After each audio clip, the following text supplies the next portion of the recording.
Okay, I think we are live. Thank you so much for waiting. I am 8 minutes late. I had everything ready and then my mic wasn't working and I had to restart my computer. It happens. So today we are painting Kona the Maine Coon, and I know I am really excited to paint Kona because is it anything better than painting a Maine Coon? All that hair, it's going to be so much fun. So thank you for waiting for me, everybody.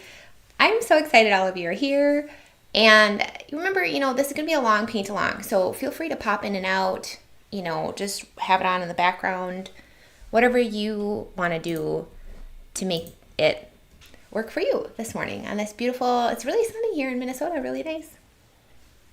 So we have our Paint 333 supply list. Everything that you need, everything that I'm using is in here. With the exception of Hematite Genuine. We are painting with Hematite Genuine today. I fell in love with that color as soon as I saw it. So I use it now. It's in my palette. It's become a regular part of my painting practice. Super fun.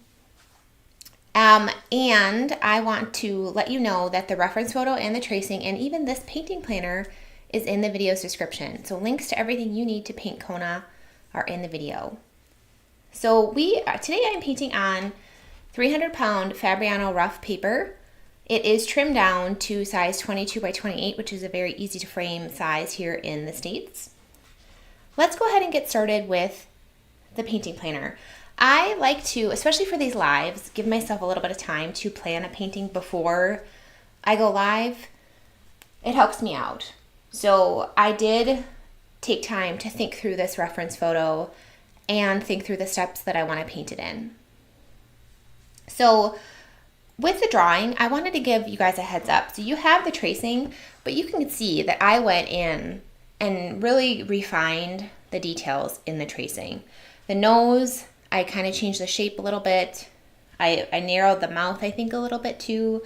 I really refined where the tufts of hair are on do cats have a muzzle? We'll call it a muzzle today because that's what I think of it as. And then I really refined the eyes too. So I encourage you to do that if you are painting Kona. Give it a good once over to think about where you're putting your paint, because that will just help you not have to make those decisions in paint. You can make them in pencil and then you can erase them. And you can't really erase paint. You can lift it, but you can't erase it. It's not the same thing. Oh, somebody's from Houston, Texas. My aunt is from Houston, so I've been there. And a very cool place. I went there in January, and very cool. Very cool to go somewhere in January where it's warm. It's not warm in Minnesota in January. So, all right, so we drew it out. We refined it. We're giving ourselves an easier time to paint. What we're going to do first is mask the whiskers out with PBO masking fluid. So I'm going to be using PBO and my palette knife. Then we're going to move on to the eyes, which are beautiful bright yellow eyes. And you can even see in the reference photo, I have like a little sub photo in there. And that's because the main reference photo is the photo that I'm using for the shape and like the profile of the cat. But the colors are a little off because this was taken indoors with some yellow lighting. And I could tell Kona's colors were pretty yellow. So the owner of Kona gave me a second reference photo to help me with her colors. So I have the colors on there. That's what we're going to use that little inset photo for, to get the colors right. Then we're going to move on to we mask the whiskers, we do the eyes, the bright yellow eyes, we have the nose and the muzzle. Then we're going to do the ears. Really fun with those tufts of hair at the top. That's going to be fun to show you what I have in mind for that. And then we're going to do the dark side and then the light side. And I think it's hard because this reference photo, it almost looks like the light side is coming from below, which is weird. And I know as a pet portrait artist, you're going to run into that same issue of having a photo that's just not well lit with no clear light side or dark side. If you painted Coco with me the other day, that reference photo was amazing because it had a very clear light side. This one does not. So I have it set up so I'm going to have the right side be the shadow side and the left side be the highlight side. So I'm just making it up as I go. That's what I'm feeling. Now the cool thing with this painting is I I thought through these colors that I wanted to do at first. And of course, we're going to be using Hematite Genuine for the darks. We of course can also add in neutral tint, and I probably will, for areas that are really dark, because hematite really is quite the gray color. It's not a very dark black color. It's very gray. I really got a lot of hematite on my brush there. So that will be for our darks, in addition to neutral tint. And then the eyes, we're going to do a nice bright yellow, but the eyes have some green in them too. And lucky for us, when we mix blue with yellow, we get green. So I think what I'm going to do is just add in a little bit of cobalt. And the cool thing is, we're testing that out right here so we can see how that looks. That looks really cool. I kind of wanted to see, well, what would buff titanium do in the eyes? And that's risky business because buff titanium has some opacity to it. So I'm not sure if I want to do it. But that's the other cool thing about this painting planner is that we have this option. I need a second here. Hold on a second.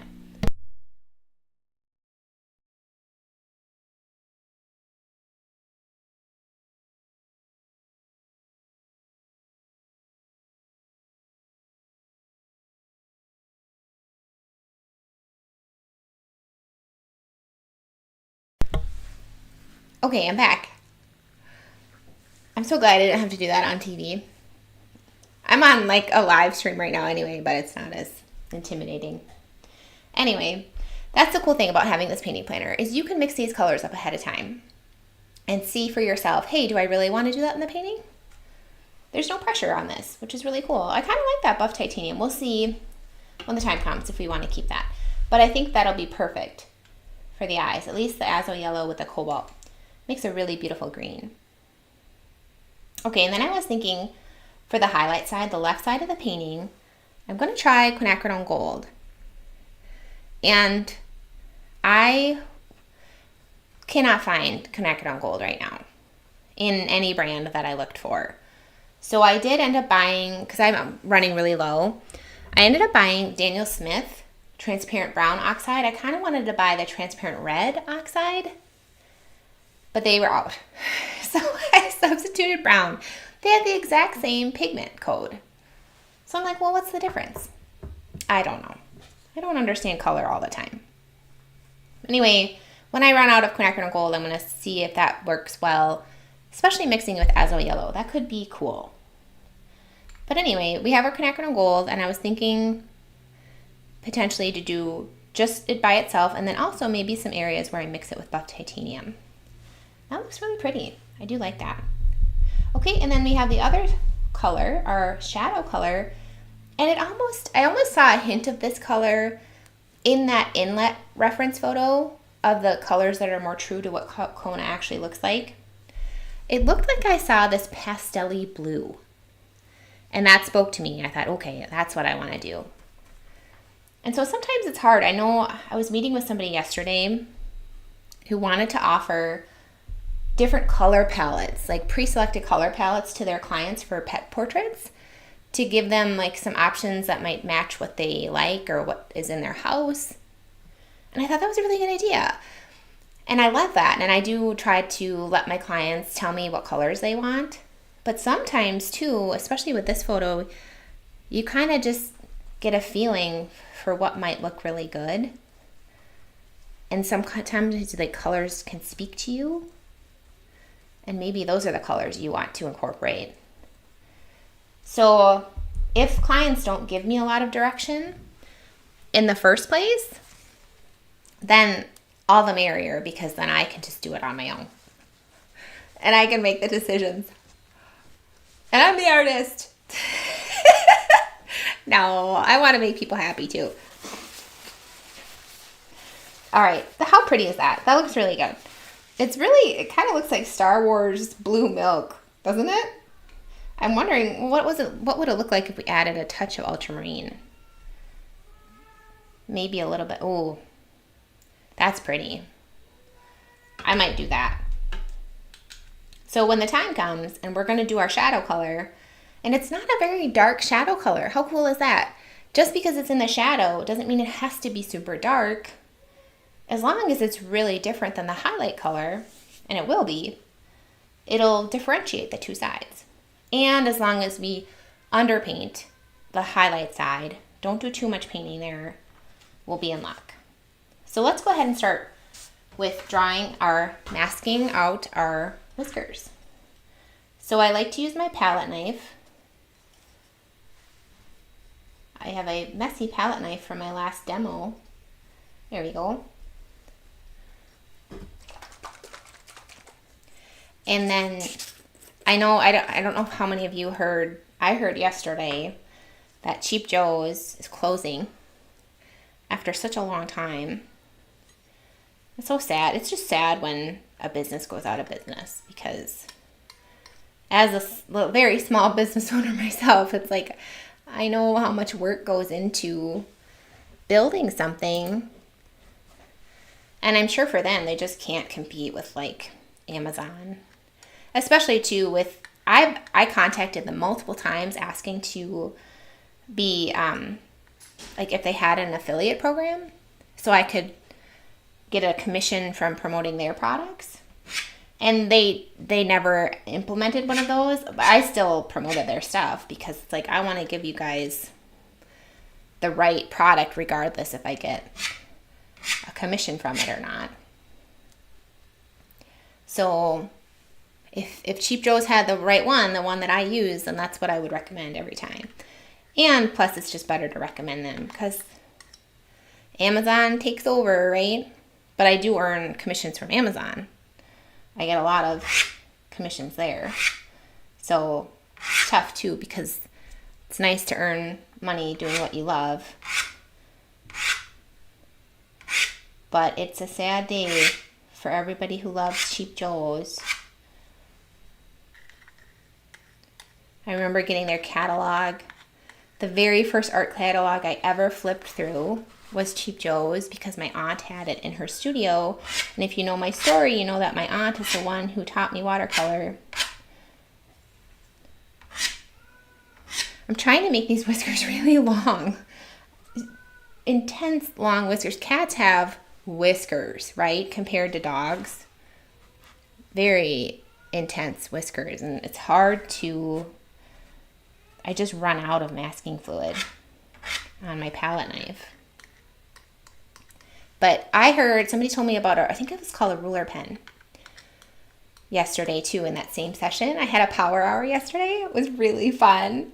Oh my gosh. And so she told me about this ruler pen, and I think you could apply masking fluid with it too. So maybe I'm doing it all wrong, you guys, and I really need to get myself...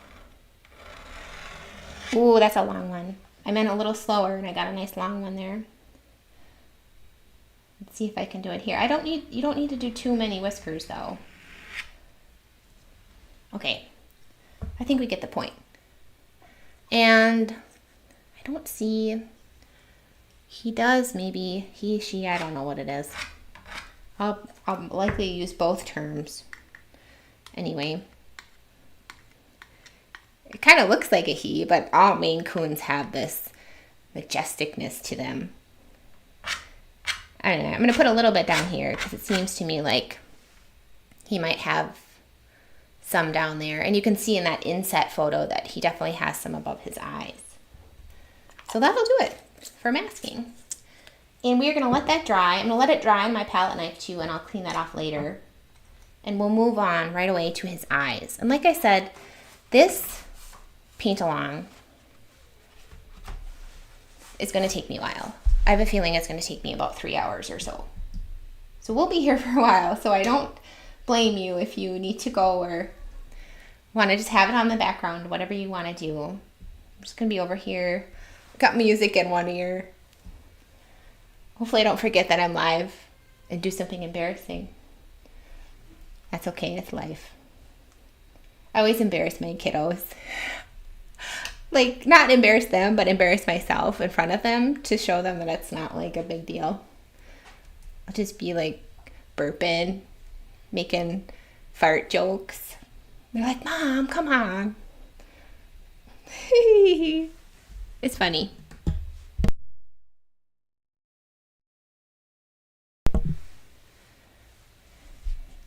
Okay, so some people are saying too, some options for alternatives for quinacridone gold. That's awesome. And even some places to find it. Thank you. That's really helpful. So as always, I'm going to start with my black, my neutral tint, and give myself some nice outlines to work with on the eyes. And I'm going to have my wet brush handy on my size 6 round, just water on this, blotted with water. And my neutral tint is on my size 6 silver black velvet brush. A nice heavy mix of neutral tint.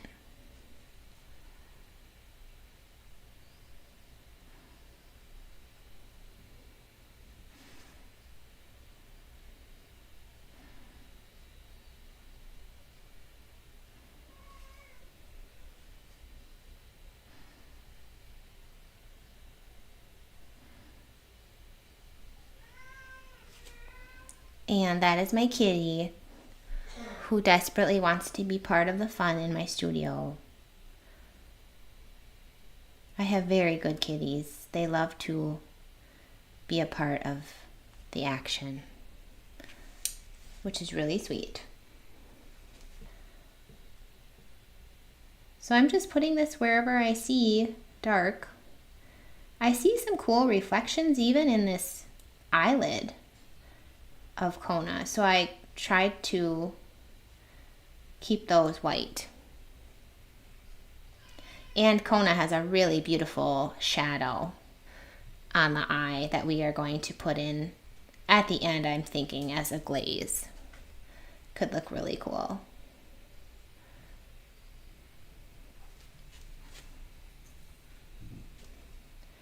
A lot of watercolor artists don't start with the black. They will do the light colors first, light to dark. And there's really no wrong way to watercolor, though. That's the great thing. For me, this just helps me. This just helps me know where to put them, because sometimes I felt like when I would paint light to dark, I would lose the areas I needed to know were dark. And maybe that could be remedied just by having darker pencil lines.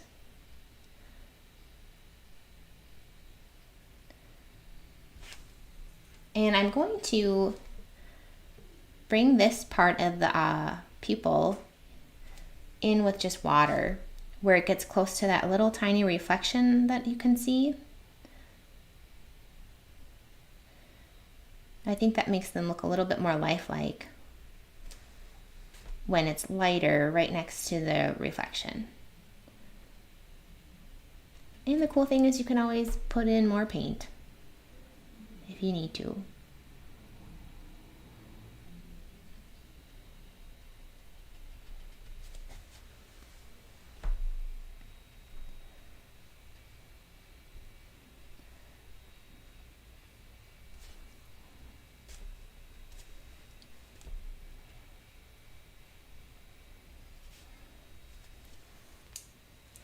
And not a ton of black outlines, because it's mostly that beautiful, bright, gorgeous iris.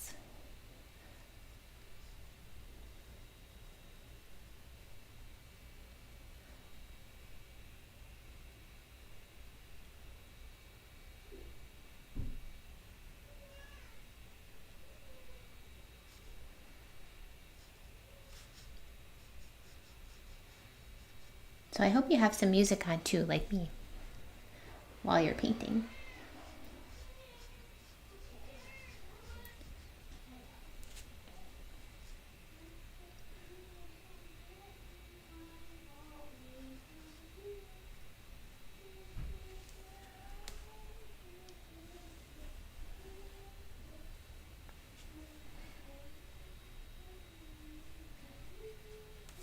It's just so fun to paint with water too, and let some cool things happen when you do it like that.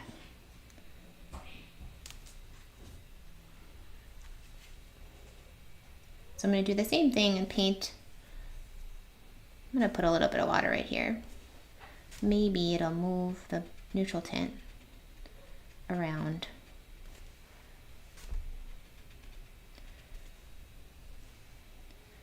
Anyway, I do the same thing on this side, making it darker on the side opposite of the reflection.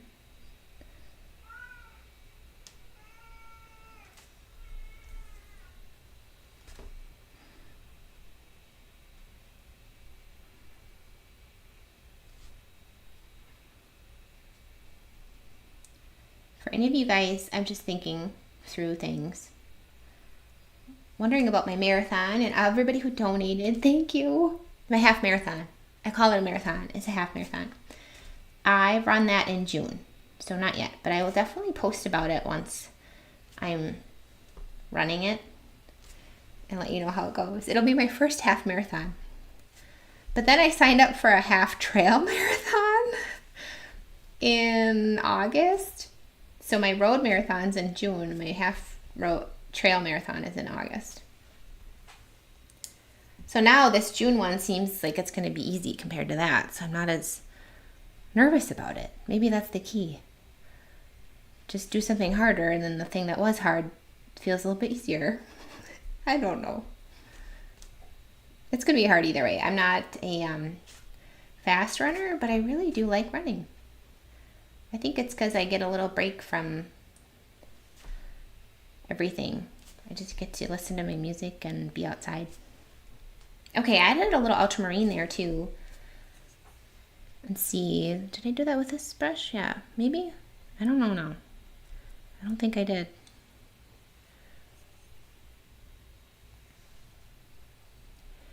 But I just want to make sure I'm taking my time too. And sometimes it's, at least with me, I think I need to kind of keep things moving for a live, but I just remind myself that I want to make sure I do a really good job, especially because this is a commission. So I want to make sure I take my time. All right, we'll probably go in and lift that someday too. Putting a little bit more water around here and lifting some pigment. There we go.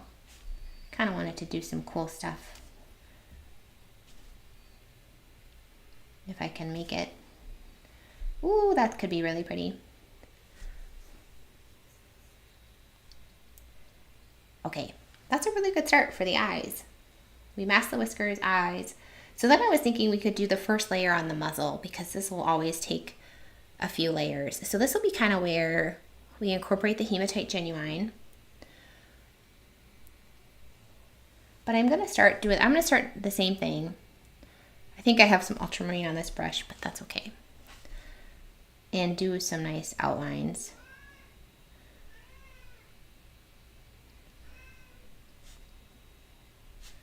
And I just love doing it this way because I feel like I'm making some good progress when it's like I already have this shape figured out.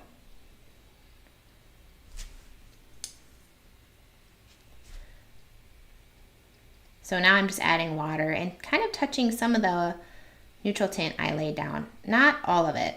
I'm not really touching those half circle shapes that I made. If I can manage it, we'll see. Okay, let's lay down a little bit of hematite. I'd like to have some color in there too. I don't know why, I just can't resist putting a little bit of pink in a nose. But maybe what we could do is put some pink and some cobalt. Since cobalt's going to be the star of the shadow side, which is the right side.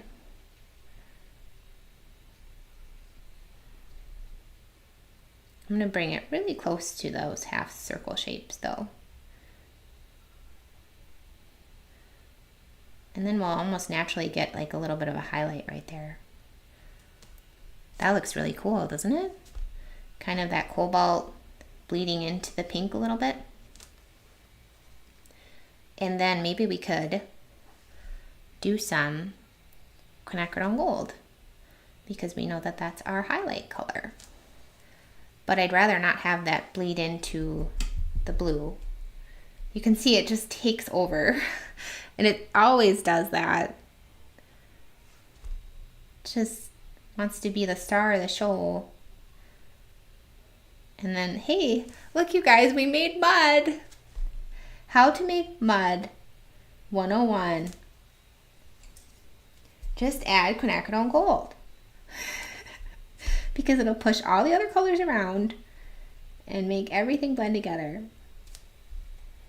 We can fix it. Let's put some more opera pink in. I'm going to zoom in maybe a little bit more here. Can see this a little bit better. I think our masking is dry. Yeah. You don't have to worry about that too much. Okay, adding some more opera pink.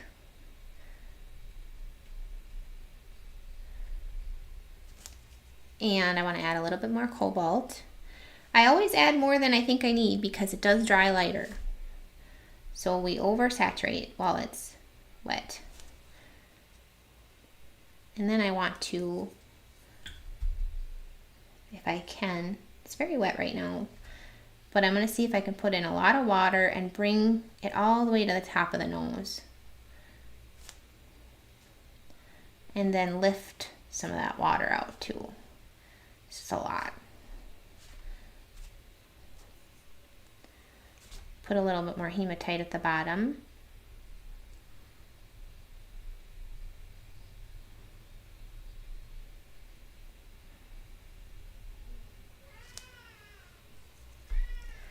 My cat is so, my little kitty.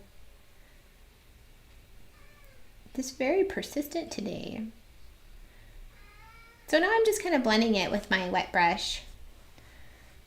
I really like how that looks. So we'll babysit it. We'll keep an eye on it as we keep going.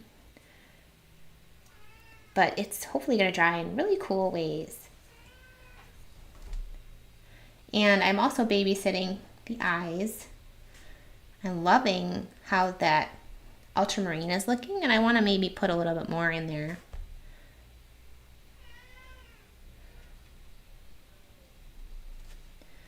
And I told this even to the person I met with yesterday for the little power hour that we did, how even if it's not part of my color palette, I typically always put ultramarine in the pupils right next to the reflection. Just think that looks really good. Sometimes I'll do purple if I'm really trying to avoid blue in a painting. If I want like a really warm painting. And that can look really good if you avoid a certain color and make it a kind of a purposeful palette. It can look really nice. So you can do purple there too. But I don't know. I just like, that's a lot of cobalt, isn't it? Put a little bit more pink right there.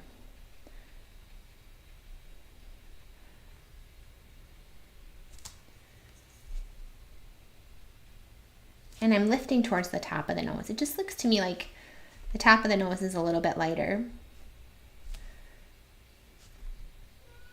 And you can even see, I hope you can see, I hope it's zoomed in enough where you can kind of see a little bit of that granulation happening really in all the colors, but especially in that hematite genuine. It's really beautiful. What paint will I switch to since American Journey is a Cheap Joe's brand? That's a really good question. So on their page, their facts page about their whole shutdown, they talk about what they might do, and they're hoping to continue the American Journey line. It didn't say anything about the Kilimanjaro paper. They're hoping to keep that going and just sell it through a different distributor. That's what I gathered from that. So I'm hoping to keep American Journey. Otherwise, I was using M. Graham before I switched to American Journey. The only reason I switched to American Journey was to offer it to my students. So when you put M. Graham paint in a palette, it doesn't get hard. It stays kind of gummy because it uses honey in the binder, and I really like that. I like that it does that. M. Graham paints are just awesome. And you can get them on Amazon too. So I wouldn't be opposed to doing that. It's just that it's harder because I like shipping out little pallets full of paint to like the Supply Surprise giveaway winners and other things like that. So that's why I switched to American Journey, and I love American Journey. It's been very good to me. So hopefully I can continue using it.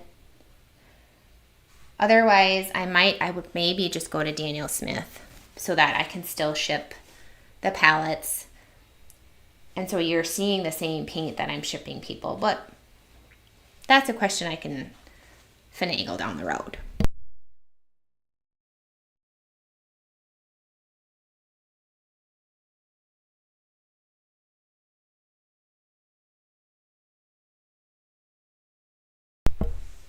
I'm back. This is fun. Yeah, the cat does not like closed doors. Yeah, yes, and yes, there's different pigments to be from different brands. It all varies, so definitely look at those pigment codes if you're thinking about it. Okay, I think it would be fun to do a little bit of a layer here. I have a feeling this is going to be what takes the majority of our time.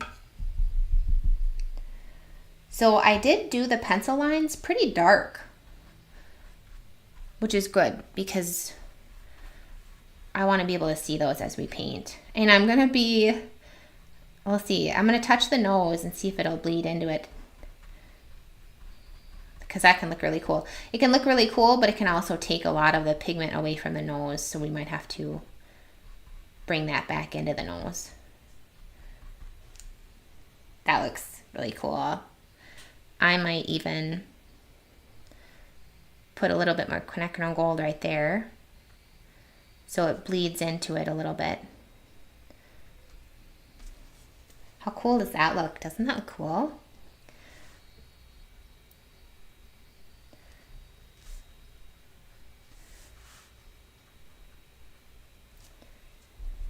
Okay, I kind of want to do the same thing. I'm going to let this cobalt bleed into the muzzle here, because cobalt is our shadow color. So it's fun too, because when you do something like this, then you don't have to think like, oh, I can see yellow on this side, so now I know that's my highlight side. And now I see blue on this side, I know that's my shadow side.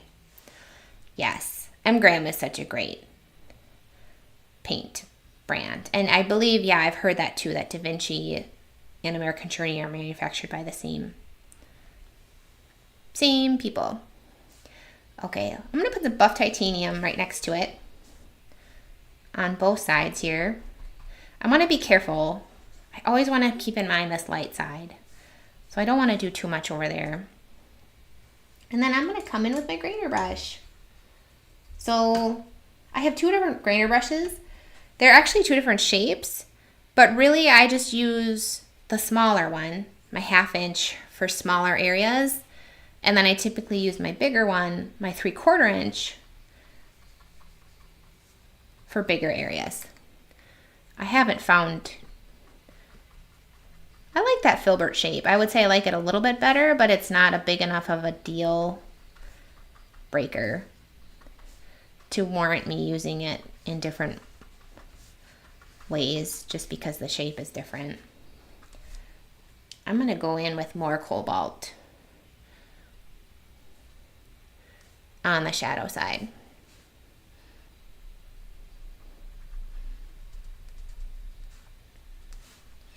And I'm kind of focusing it.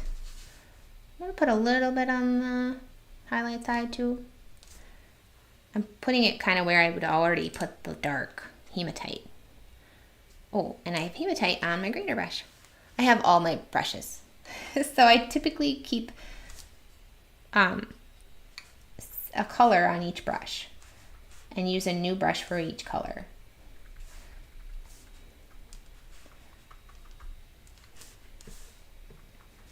So that I don't have to keep cleaning my brush. It saves paint, but it mostly just saves my sanity, I think. And then just use a drier, like more blotted grainer brush for some of these furry edges. You can see we didn't paint that water all the way to the edge. It's kind of giving us this really cool like mix of textures because of that.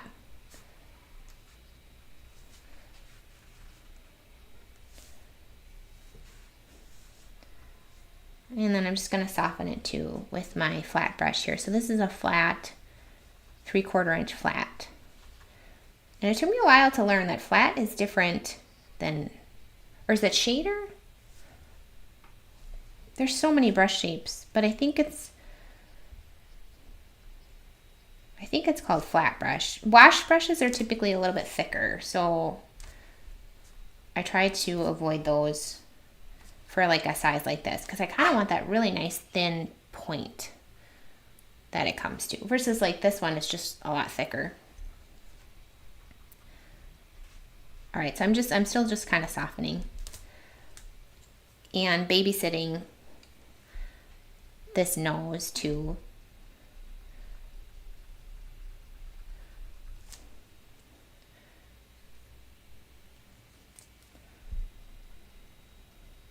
Oh, I still have quinacridone on that. Okay. So I'm just putting more color into the nose. But I really like how it's drying granulated like that.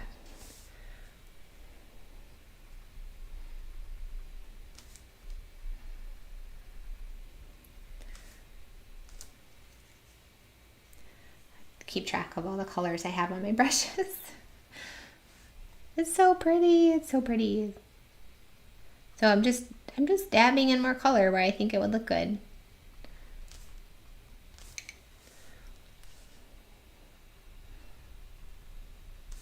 So I have quinacridone gold right here that I'm doing some more work with.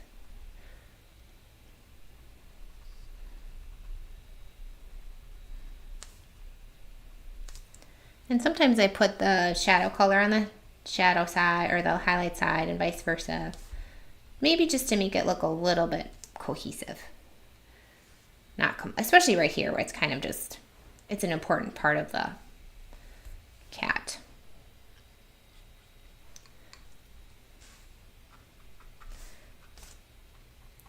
I'm just really taking advantage of how wet the paper is right now. It's like at this perfect kind of almost dry stage is what I would call it, where it'll look really cool if you do stuff to it.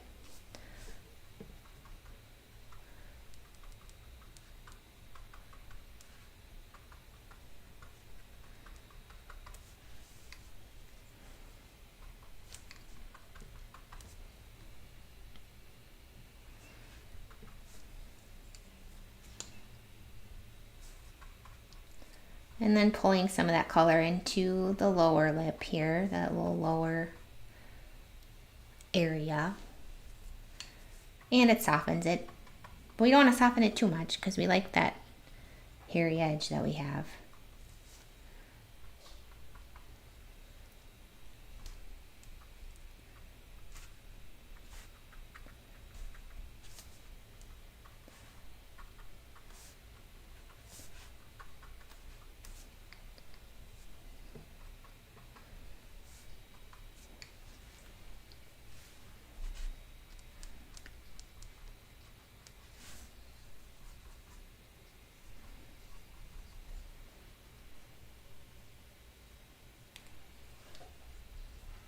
So I just blotted my grainer brush to get a little bit more of that hematite off. I blotted a little too much. Giving myself a little bit of that texture edge on the bottom here.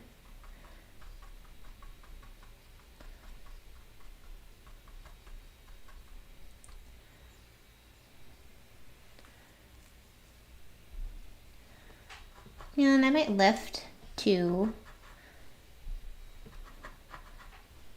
I don't know, it looks a little bit maybe busy. I don't know, is that the term? The other cool thing about lifting is you can lift in between these little dark layers, because you can really see how those like tufts of hair on the between the whisker areas, and that can look really nice if you kind of just lift a little bit between those areas.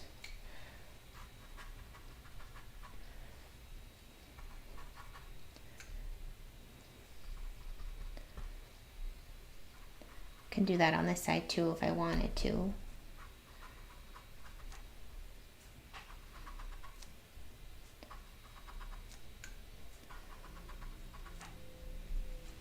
That's a really great first layer for that.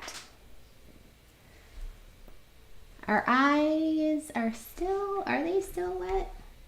They're still a little wet. So let's have fun. Let's do a little bit, I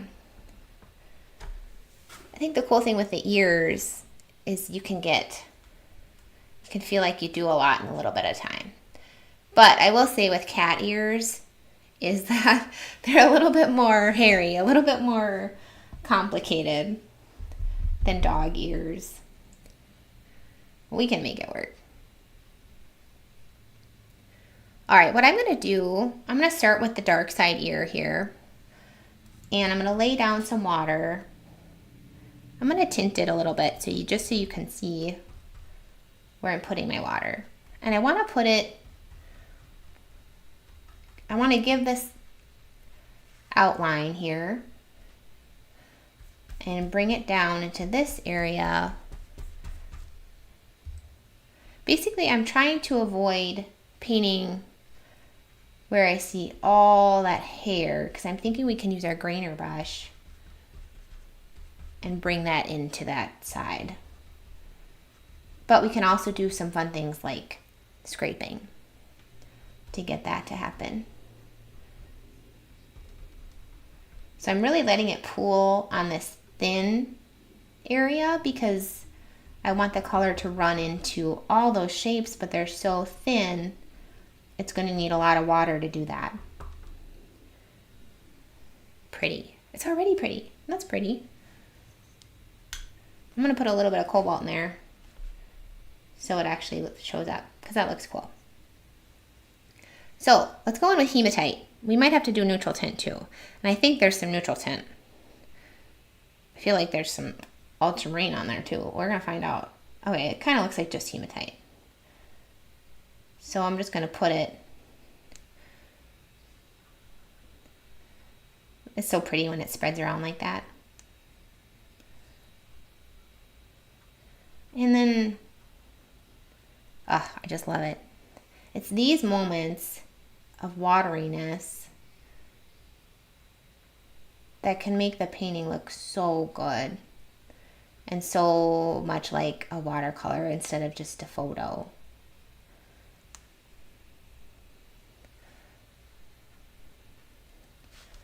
I want to get a lot of pigment in these parts because we're going to be pulling it, and it'll make it lighter when we do that.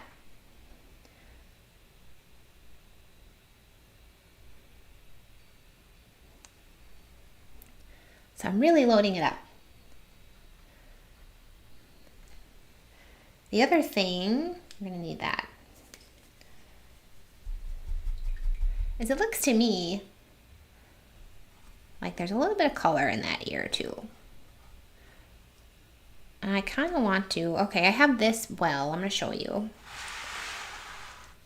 here that has buff titanium in it and opera pink already. And I think I'd like to have it, to mix it up in the palette first so it doesn't look too vibrant on the ear itself. So I'm going to put that right next to the hematite where I can kind of see that color. It looks to me like it's towards the top of the ear. So again, really loading it up, putting a lot in there.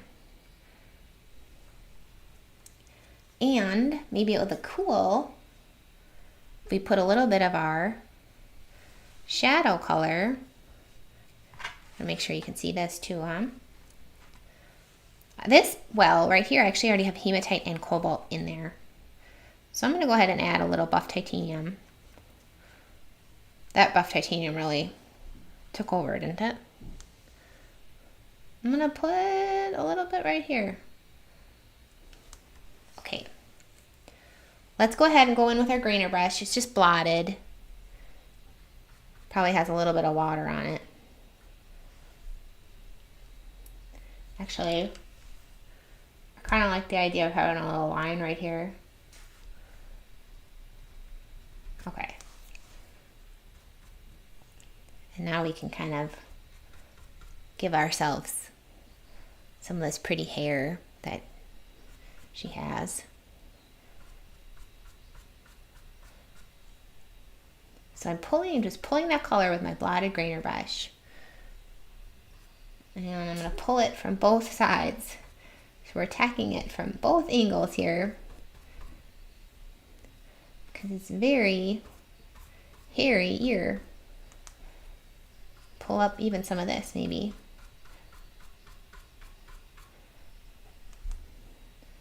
And then I'm blotting my grainer brush if I feel like it has too much and it's pulling chunky lines and I want it to pull kind of fine lines. All right, let's see if I can get a little bit of water here. Maybe a little bit. I'm not sure about this yet, but we're gonna try it out. I've buffed titanium and water on my grainer brush now. And I'm gonna try to just maybe pick up a little bit of that hematite and do some of these tufty hair bits. More buff titanium.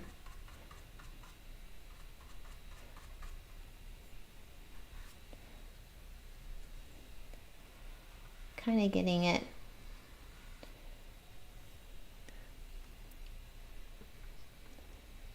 This is really intense.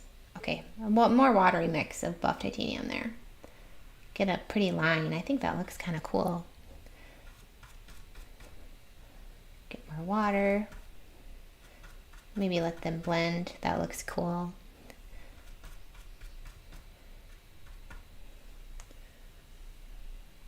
It's really pulling down here, which is preventing me from pulling it in a finer line. So I'm just going to pick up a little bit of that water.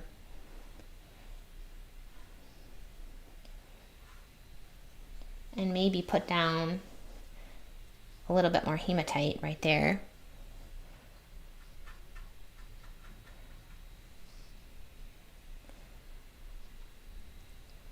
A little bit more hematite right here. Kind of cool.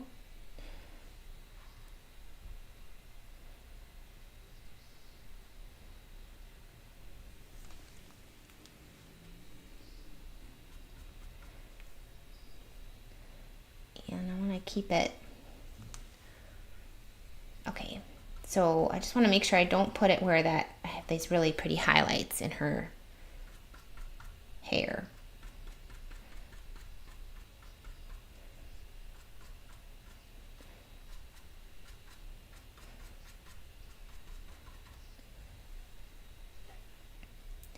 I'm gonna put some water here. When in doubt, just add water.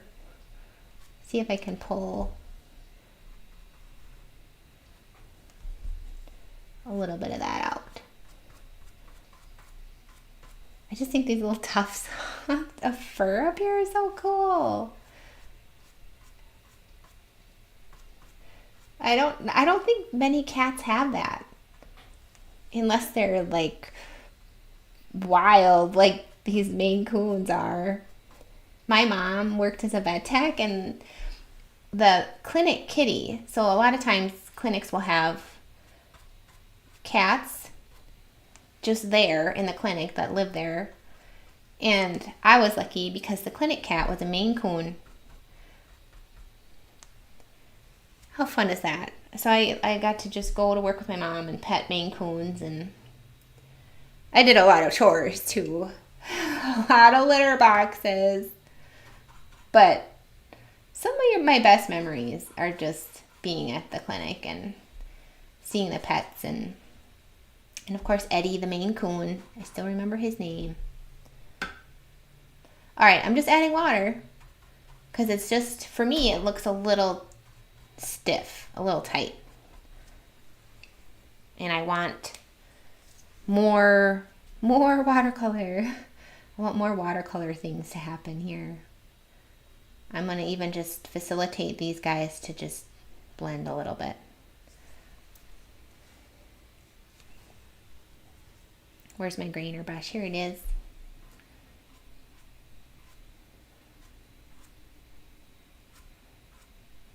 That looks cool, doesn't it?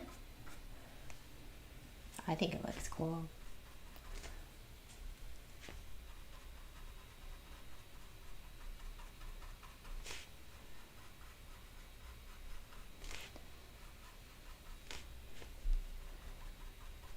So I'm just getting this little hazy layer of fur in there. There we go. Kind of using existing color that's already on the painting and pulling it around. It's a tough balance with a grainer brush between needing pigment to work with and water to work with, and then not wanting those like super chunky fur areas. I'm just debating if I need some more buff titanium in there. When in doubt, add buff titanium.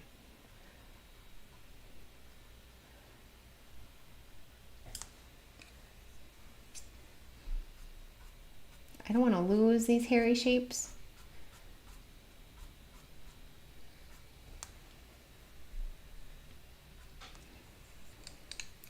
And I want to keep in mind that we'll probably want to scrape around on that ear too. So we have to just keep our eye on it.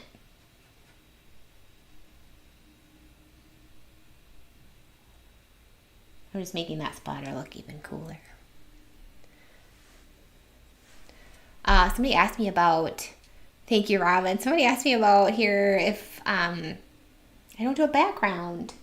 Sometimes I have in the past. And you can see in the bird that we did in the Paint 333 beginner program, we did a background. And sometimes backgrounds can look really good. But you have to be strategic about it. Otherwise, it can really distract from the subject. I've seen like black dogs on a black background. And they look so cool because you're almost like, where does the dog begin and the background end? So if you have this vision in your head for a cool background, I think you should go for it. Typically, I don't do a background, though, for these really big commissions.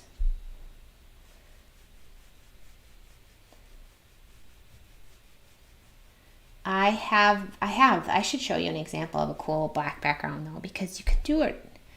You can make it so the light is just the star of the show in a background.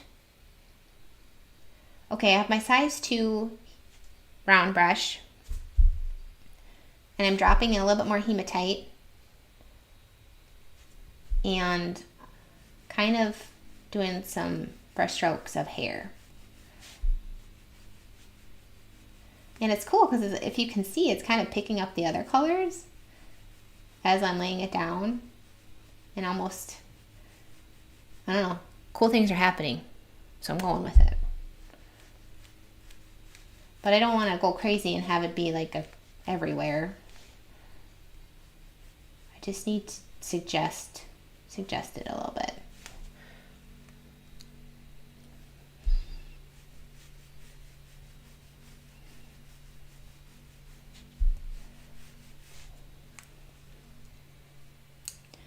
I will, if I can, I don't know if I have it back there.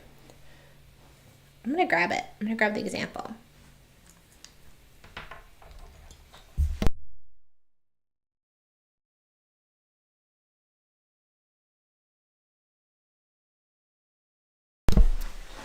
I got it. Here's an example of a portrait I did with a black background. So I actually did ink in the background. And so if you do, I mean, backgrounds can look really stunning because all of a sudden it just looks like this cat is just peeking out from a dark room and the sun is shining on her face. it can look really cool. So I wouldn't be afraid. I would say maybe simplify your background if you're gonna, like, that's just a solid black background. I do think a simple background is a good way to go. So, okay, we still have masking fluid on here. And I think I need more brushes in my left hand, right? I don't think I have enough brushes on there. All right, I'm just rubbing that masking fluid off. Okay, because I want to scrape, and we'll see. Kona's ear hair doesn't extend too far beyond the ear, so I don't want to go too crazy. And in general, I don't want to go too crazy with scraping either. This looks cool. It's like perfect right there, the perfect dryness level, but the hair is more up here.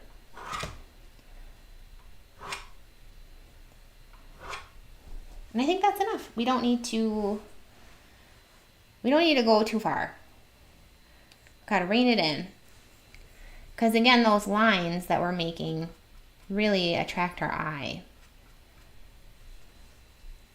I love what happened there. That's pretty. Okay, I gotta rein it in. Talking about reining it in. I have all these brushes here with different colors on them. Looks really nice. All right, I'm getting my music back. Okay, let's do the other ear. And you can see it. Here it is. I have it taped.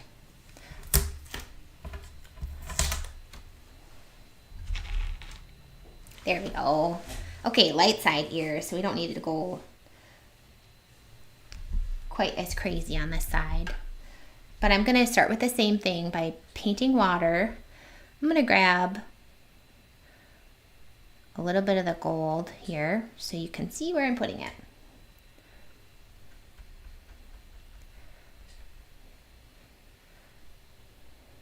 I would say, too, talking about the background question again, and even kind of in that pursuit of developing your own style, is really lean into if you get excited about a certain aspect of art or painting, whether that, you see somebody else's art or see even whatever. I get really inspired by the sky and just the clouds, even though I don't really paint those very often. But you see something else that somebody else is doing, or however you're inspired, I'd say just really lean into that. Really lean into those things that light you up about art and just try it in a painting. I've especially had a lot of success when I see a reference photo that I want to paint. When I'm like, oh my gosh, I want to paint that so bad. And it's almost like I can instantly see what colors I would use and what techniques I would use. And I get really inspired to paint that specific reference photo. That's a really good sign. I've even not done a commission. I'll have a commission on my plate. And I'll be like, no, wait, I want to paint this reference photo. I gotta blow my nose again. Hold.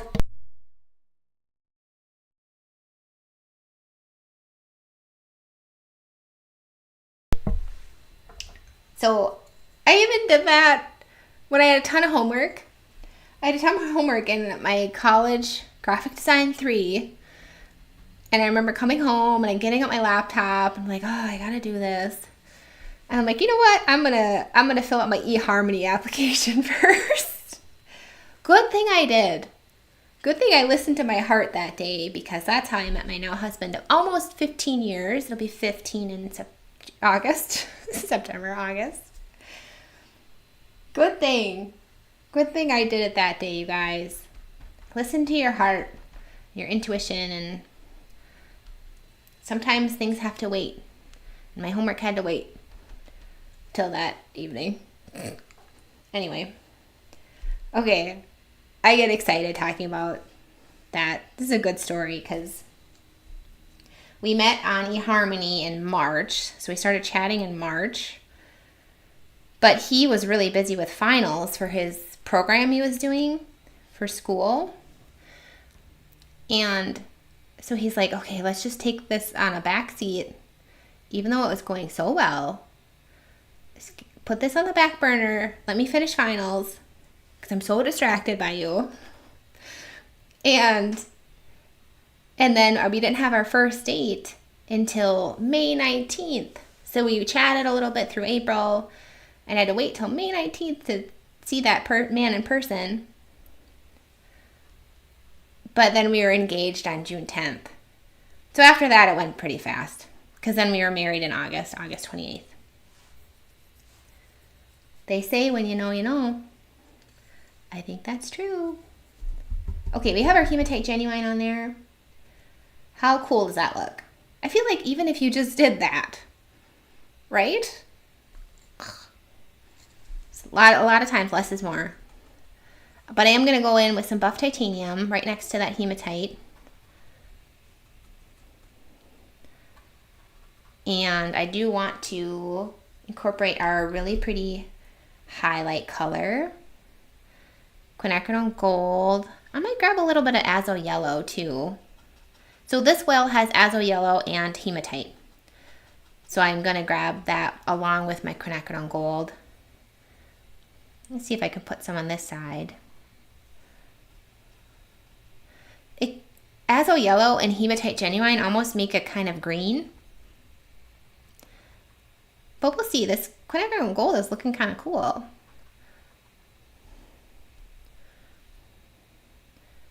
So I'm kind of just putting it where I think it would look good in the art. Sometimes it always doesn't always look good, like it doesn't always match the reference photo. But that's okay. The thing about the reference photos, you have to get those proportions right with the eyes and the nose and the outline and the shape. But then you have a lot of artistic license. Okay? You are all granted your artistic license. And you get to use that to do the rest yourself. Okay, I'm just pulling some of this color. I have a lot of buff titanium on my grainer brush. Pulling that hematite genuine and with this buff titanium.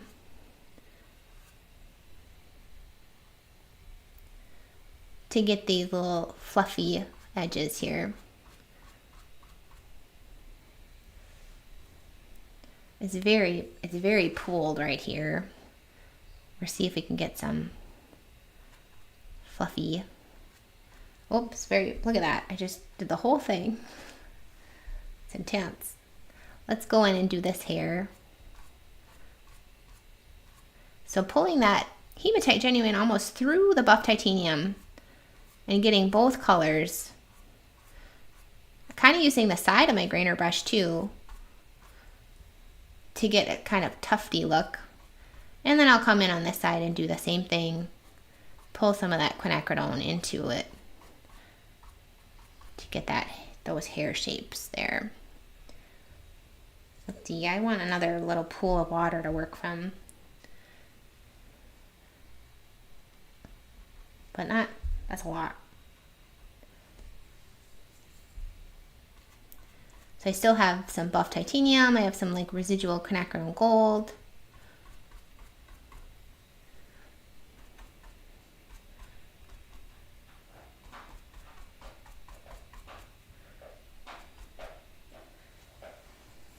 That looks really cool. I think this will take forever to dry. It'll maybe even make some blooms though, which would be cool. I kind of like those edges that they're showing up as just edges be painted. That's pretty. So pretty. Do I need more hematite? Is the question I'm asking myself right now. So I'm just putting some in because right now when it's wet like this is the time you want to add things in so they dry in really cool ways. And I still have this size 2 brush. So you can kind of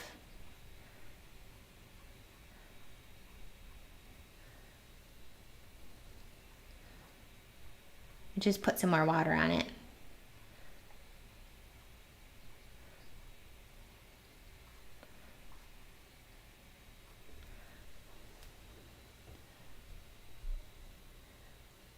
And I'm trying to babysit this area too, this ear.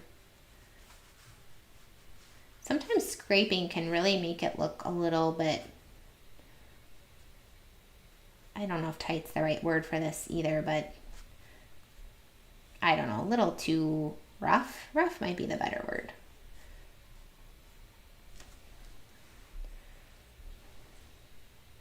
All right, how fun is that? I think those ears look really cool. And now our eyes are dry. So let's do the iris in our eyes. So I'm gonna go ahead and paint with water. I will dye it with a little bit of azo because that's what we're gonna be using. And I'm gonna put it all over, even in the shadow I see of the iris. I'm just gonna try to avoid the reflection that we're almost kind of making. I can't really see a reflection in that reference photo, but I'm kind of making one right next to the pupil, right on top of that shadow. Because I think eyes need a reflection. They look good with that. So a lot of water there, just making sure it stays wet for a long time by adding a little bit more water. And I'm gonna do the same thing on the other eye.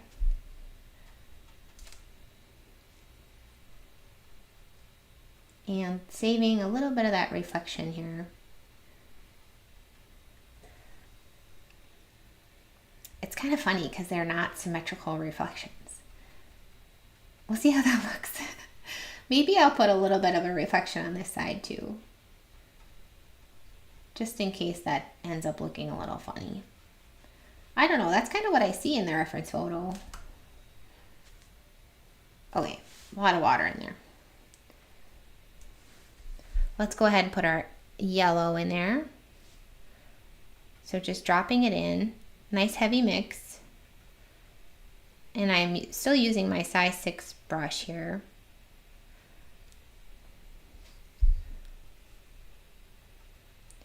I want to bring it up to this shadow that we already kind of made right there.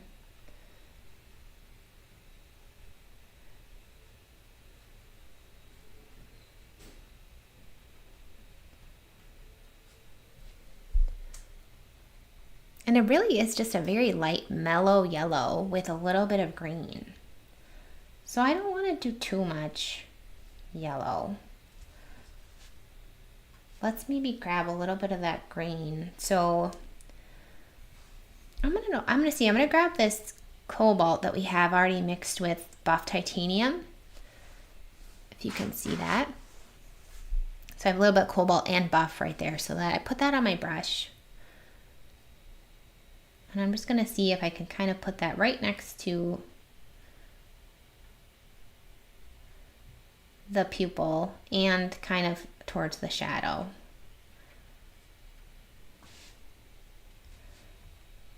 So up on the shadow, avoiding that reflection, and then right next to the pupil up there.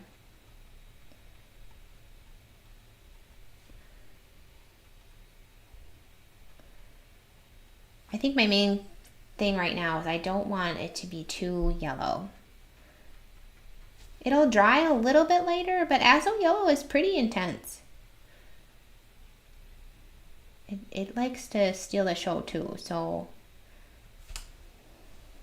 I really like that cobalt. Put more cobalt up here. I'm kind of touching the edges too, because especially in that shadow area, we can let those bleed together a little bit with that hematite genuine that's already on there.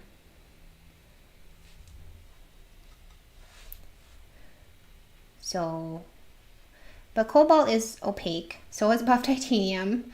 So where I'm putting it, where it's kind of overlapping with the other colors, it's taking over. So I'm just playing with it and just seeing what I like.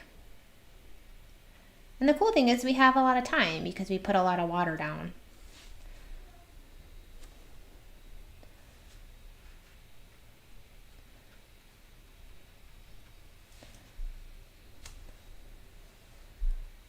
Maybe a little buff titanium. I don't know. I'm weirded out putting buff titanium in an eye because it's opaque. But it also looks really good. Weird. It's working though. I kind of like how this is green. This is pretty. I like how that's turning out. But I have to think too, we're going to cover up a lot of that top color with shadow. So maybe bringing in a little bit more of that buff titanium would look good down here. Or I mean cobalt is what I meant. Putting some more cobalt down there. I'm going to put a little bit more yellow.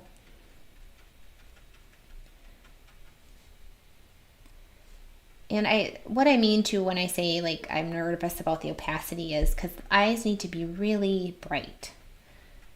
Like full of light and life. And so using opaque colors can make them look a little muted.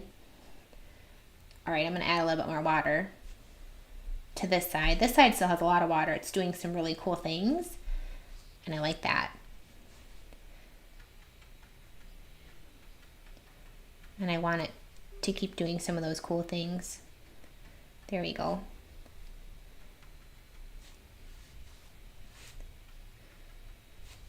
All right.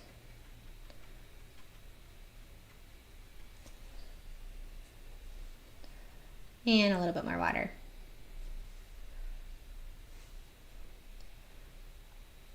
This is pretty. I'm just trying to think about it. Making sure we have enough color that it won't dry too light.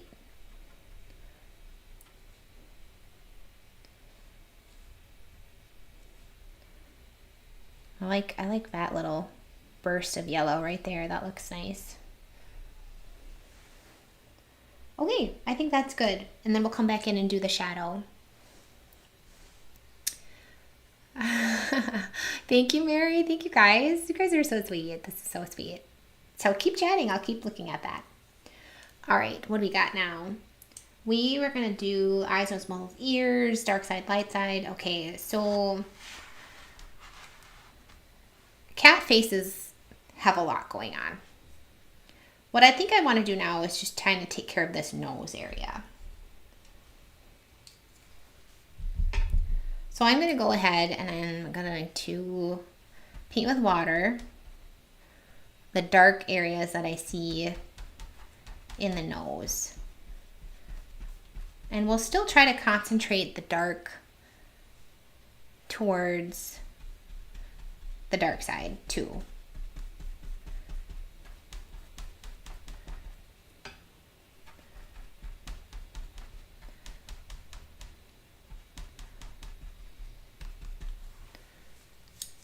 All right, it's kind of nice. Sometimes I blur my eyes to look at the reference photo. This reference photo is already a little bit blurry, so it's doing that work for us. Okay, I'm kind of painting the nose and all the dark areas that I'm seeing.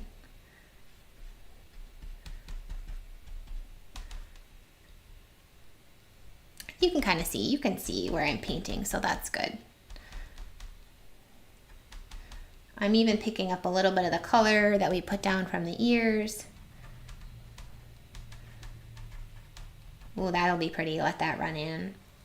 Let's just go in. I'm going to keep my flat brush with the color. I'm going to come in with some hematite, and I'm going to start on the dark side. And I'm really kind of doing visible brush strokes here, but they will mellow into the water that we painted as well. So I'm kind of picking up a lot of hematite because it spreads so much and it's not super dark, even if you lay down a lot.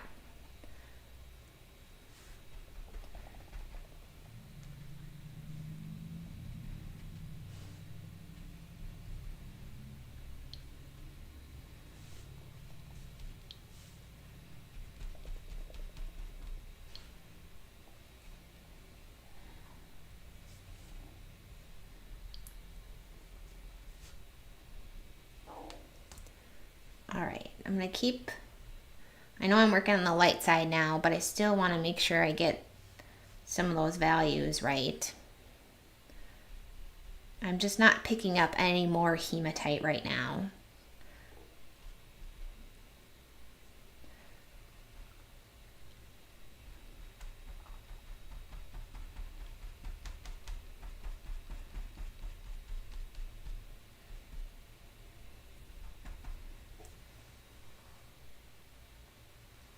Okay, I think I'm going to take my same brush, still has hematite on it. I'm going to come in and grab some of this cobalt. And it has buff titanium too.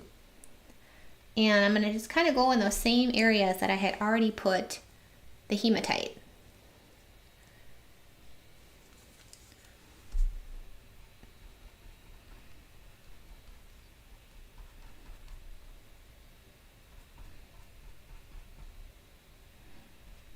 And kind of also right next to the hematite too. So I'm doing this on the dark side though, to be clear. I'm gonna grab my other, this is a wash brush, but I just needed another flat brush for plain water. See if I can kind of let it bleed a little bit in some areas.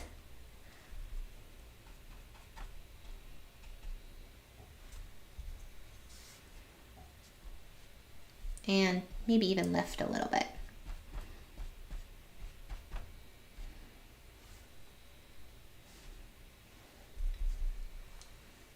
Okay, that's looking really good. I have all this beautiful color on this brush that I'm thinking I kind of want to use it. So I didn't paint with water yet over here.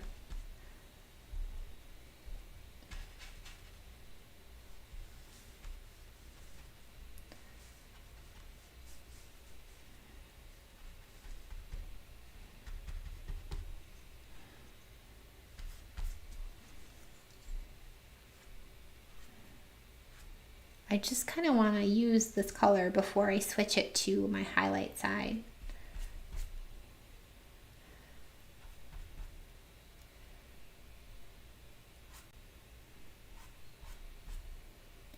And it's even kind of doing some cool things now that the color and the water is getting less and less on this brush. So I'm just taking advantage of that. I'm going to grab a little bit of water here.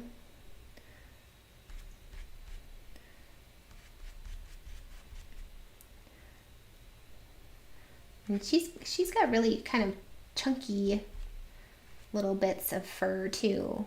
They're very long. Some are chunky and more separated kind of below her mouth, and then some are really fuzzy.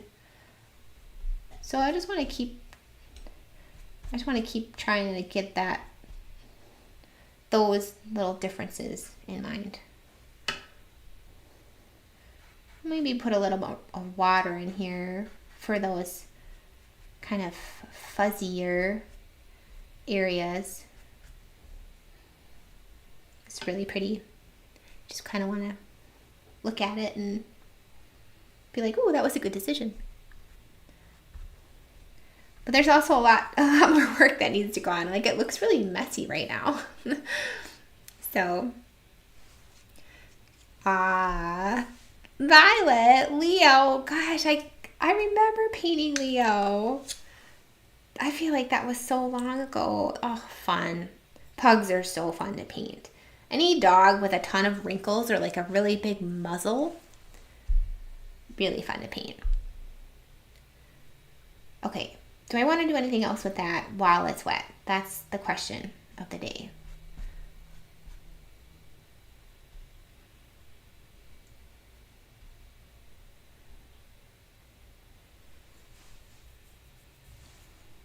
Pretty. It's really pretty. I'm not feeling it doing anything else right now, so let's zoom out. Here we go. And I think I want to continue this dark side down here. So it definitely gets lighter. Kona has all this beautiful darkness in her face, and it really gets lighter as you go towards the body. So I'm going to go ahead and paint with water.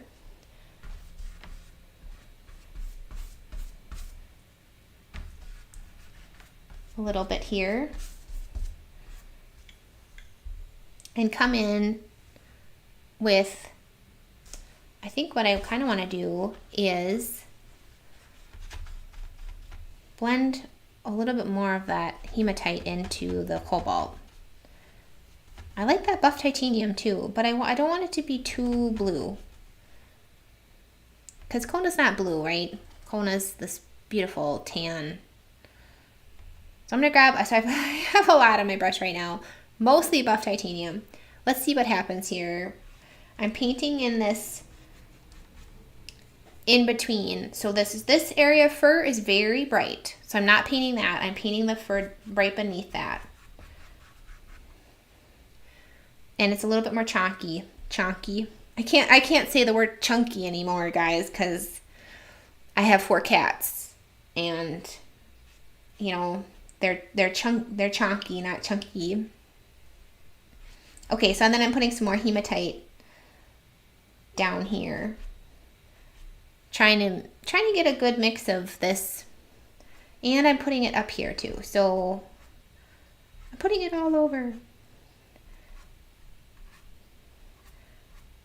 because it's more chunky and kind of like defined, and then it's a little less defined down here. I hope you can see that, all that. I'm gonna move this down a little bit. Boop. There we go. Oops, that way. Boop. I gotta boop it.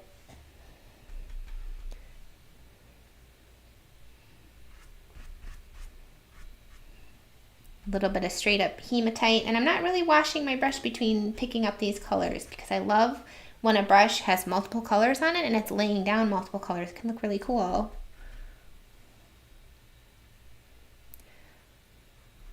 It's still a little bit wet up here.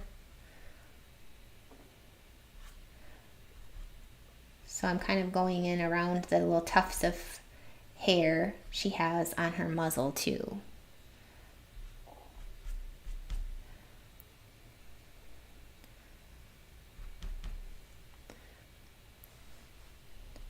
So this is fun because you want to go with the fur pattern, but you also get to have fun with the wateriness of watercolor. So at this point in painting this part of her, I'm trying to get value and fur pattern while incorporating that shadow color. That was my tummy, if you could hear that. And there it goes again. That's so funny. Tummies. So just thinking about the value piece of it, I kind of want to make. So I'm just kind of putting some water on my brush here.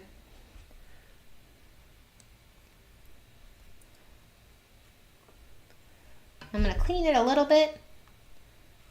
Oops, I didn't clean it very much. There we go. I think that's looking better when it's darker over here. Okay. And just these little bits of darkness.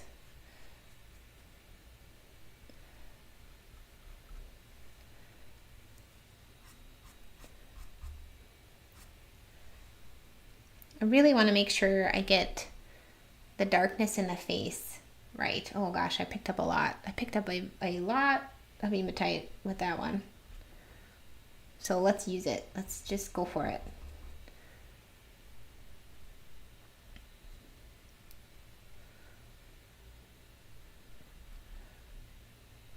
So I'm kind of bringing it in a little bit, defining that pretty tuftiness going on in the cheeks. We'll call them cheeks, I guess.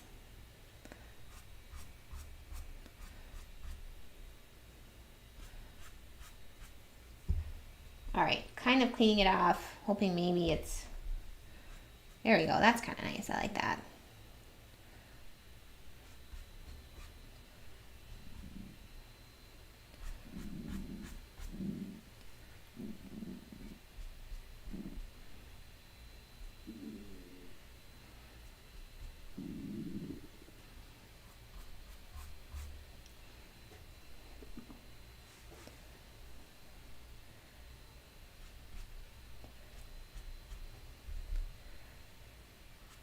All right, I kind of want to put a little bit more of a hematite layer of fur over here.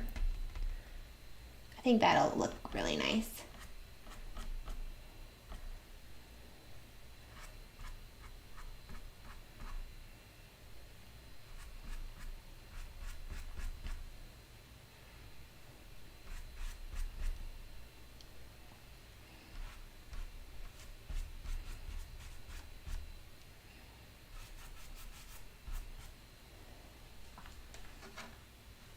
All right, this is cool. How fun is this? It's kind of going by a little bit faster. And the other thing that's neat too is that it'll go by really fast once we get these details a little bit more in place. I'm having a lot of fun with doing the body though, so I think we could continue this on the light side. I have a lot of hematite genuine still on my brush here, so I'm gonna just use it where she has these darker fur patterns, but I don't want to do too much. Bring it into the dark side there.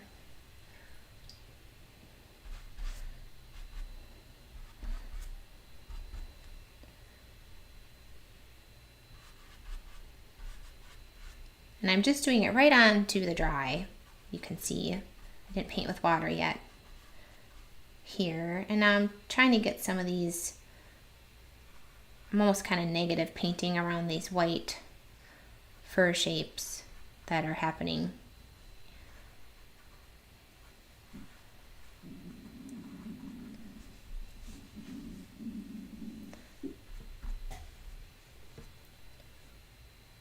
Got some good shadow underneath her lips, but I don't want to incorporate those too much because we're kind of making our own light source, so I have to keep that in mind. I'm going to grab a little bit more hematite because we have this nice dark fur shape right here, and then we have some dark fur right here. So I'm going to come on in, bring it all the way into these fur patterns here, and I want to grab, soften that because we didn't paint with water first.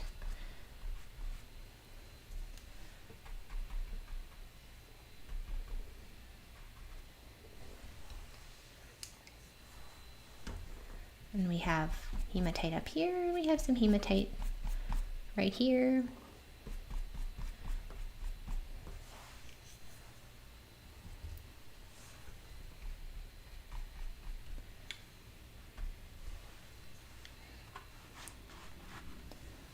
Fun, super fun, so much fun.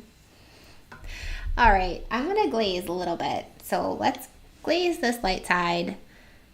I have to exercise, what's the word I'm looking for here? I have to hold back a little bit. I got my really big brush. It's a really big painting though. And I have buff titanium and quinacridone gold here.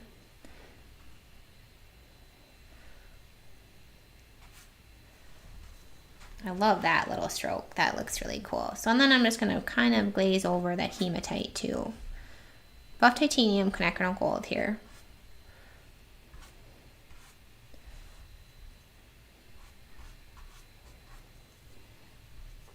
And it's just softening it into the white hair.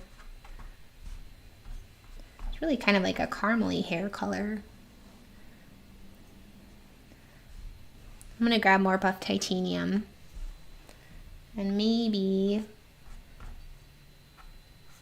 focus that on the dark side so that the lighter hair on this side can look white instead of buff titanium. I'm gonna come in and maybe soften this a little bit into this hair.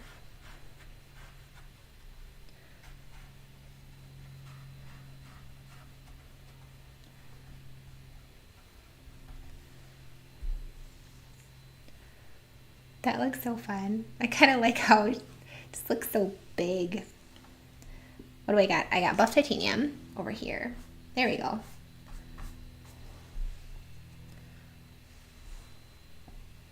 I'm gonna come in and do some buff titanium over here too.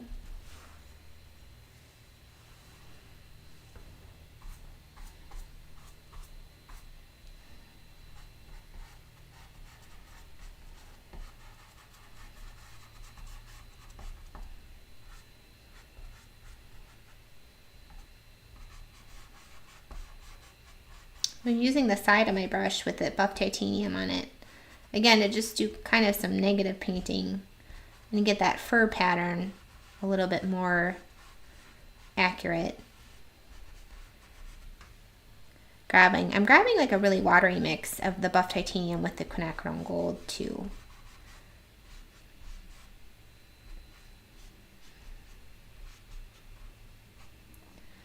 And it's kind of neat, that opacity of it. It's kind of going over that first layer we painted of the shadow color. It looks neat. I like how that looks.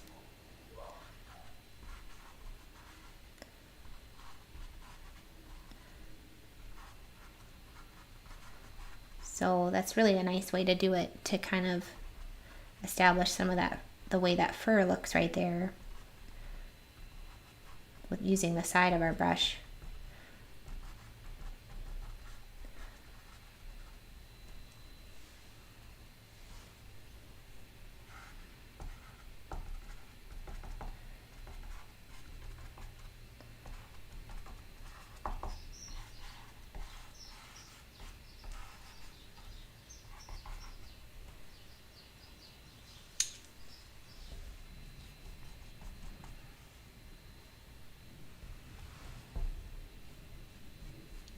I put a little bit of cobalt, just kind of glazing almost the shadow side, especially on the face. We really don't need more than that with the cobalt though. We've made our point with that. I think I might glaze with hematite, which is almost kind of funny because it's so granular. It's like, to think of glazing a smooth bit of hematite is kind of funny. It's funny. Yes, the accent colors, violet. Yeah, I call them just like the highlight color and the shadow color. But yes, it's just, it really, when I figured that out with my portraits, how that can really just make the whole thing pop. It's just really neat that can do that. The other thing, oh, you know what, maybe look really cool. Let's grab our size 2. Let's load it with a kind of watery mix in between, like a medium heavy, medium watery mix. Let's see if we can do some visible brush strokes over here and differentiate some of the hair patterns that are happening over here. That could look really neat. And no, this cat does not have curly hair, but we're using that artistic license we talked about before and kind of making it look like it was painted. I want a little bit watery mix here. There we go. Not too dark is kind of what I'm going after here. And I don't want to do this too much. I don't want it to take all our attention away from the rest of the cat.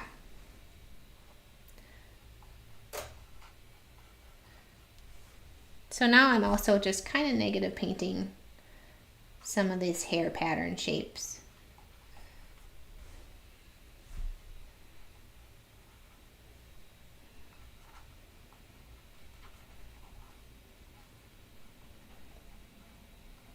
And sometimes I'm just painting the shapes that naturally happened.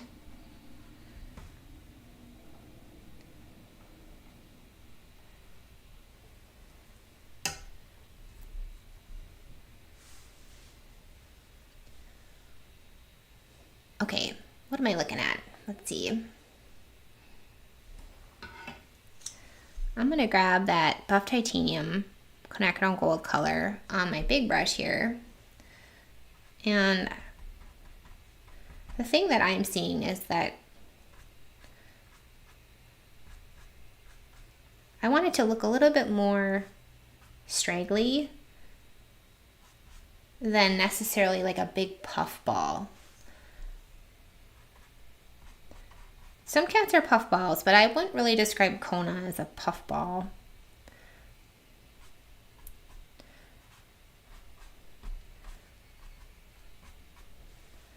So I want to get that information in the painting.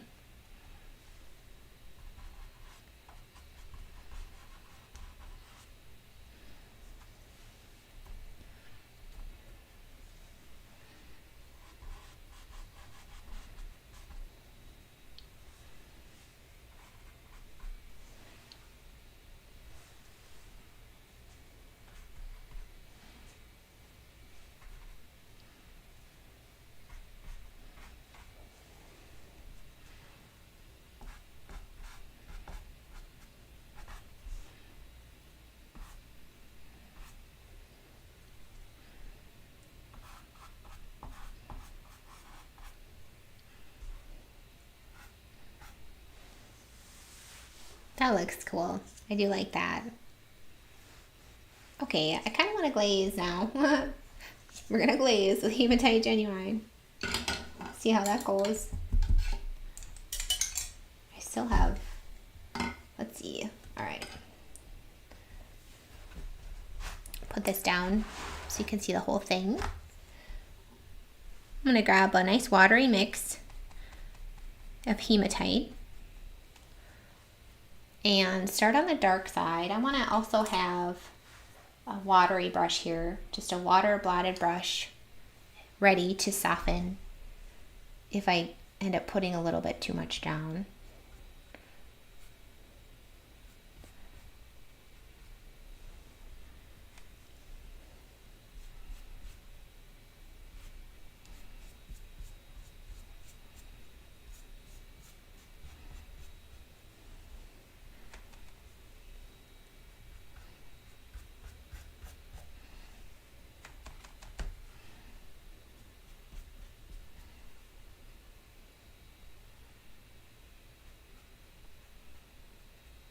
Really picked up some of that cobalt.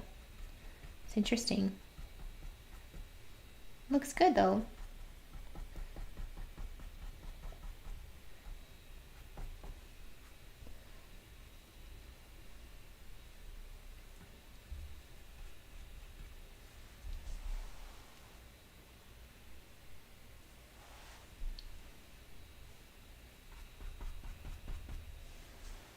Okay, we'll probably do more of that. But what I'd like to do is maybe finish the eye. So what I want to do is come in and do that shadow. So I'm going to do ultramarine, maybe with a little bit of neutral tint. And I'm just going to glaze it. So a nice thin layer shadow. Still wet here, so I have to be careful. Kind of going over that reflection.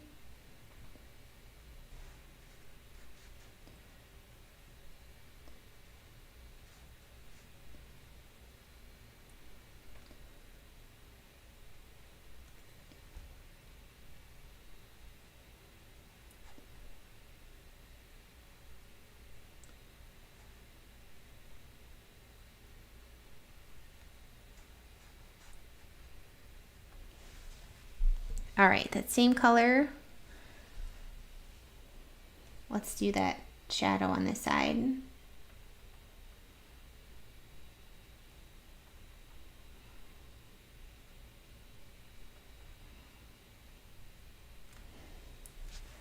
All right, that really added a lot of depth, didn't it? Just crazy. Yeah, he does. He looks angry, but in like this stoic way. Like, I'm the boss, applesauce. I want my food. Where's the mouse? I like him. Okay, look at that shadow. We just how easy was that? I'm gonna go in and try to get a little bit more detail and smooth out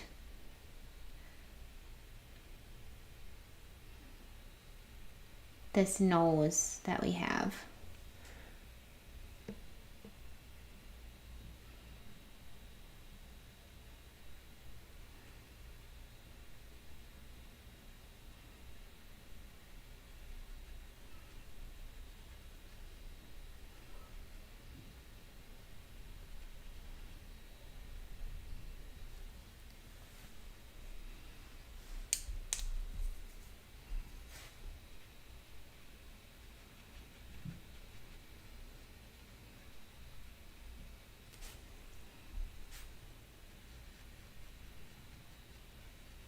So I'm just kind of adding these lines of neutral tint, and then softening them if they get a little too intense. So I'm just trying to get this value right and the fur patterns right, get this detail so you can just really see what's going on up here.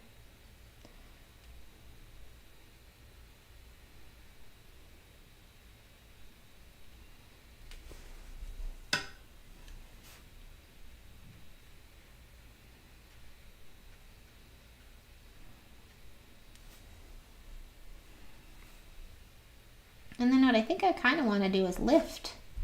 It looks like to me right under her nose, his nose, I don't know, is lighter.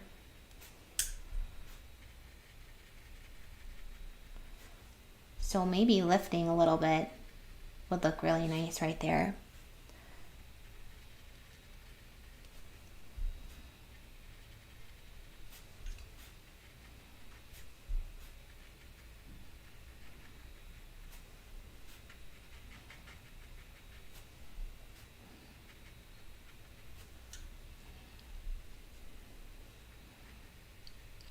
Lifting sometimes can just look better than even if you would have left like the white of the paper there. I think because it just, those staining colors still stain the page. And you have like this just haze of color underneath. Look, can look so good. So, and I'm also lifting between the whisker lines. So, and when I lift, I'm just taking my wet brush, blotting it, and then scrubbing the paint off. And then as it gets loaded, my brush gets loaded with that pigment, I put it, wipe it, clean it off on my rag, and get some more to lift off.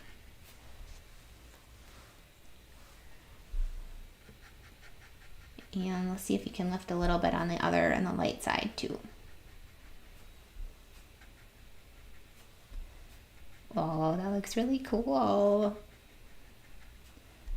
I really like that.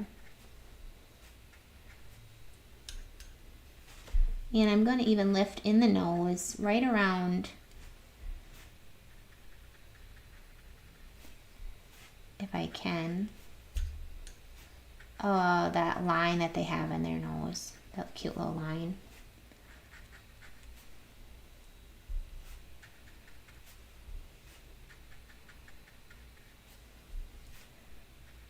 I like that. And a lift, a little bit of a lift. I feel like a plastic surgeon. I'm lifting around those half circle shapes too. And that can really give a lot of dimension to the nose. And I kind of think maybe zooming in while we do this detail work is a good idea.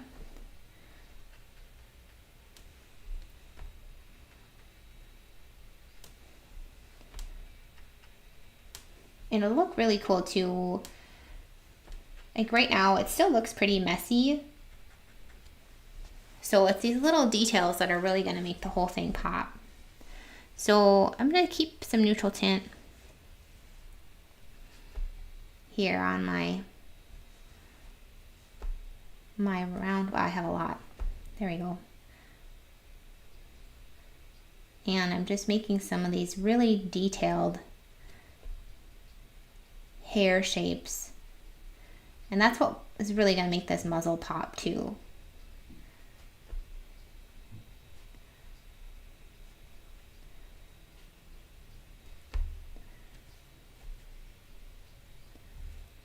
And I still have my little blotting brush here too to give it, if it gets a little too tight, I can soften it.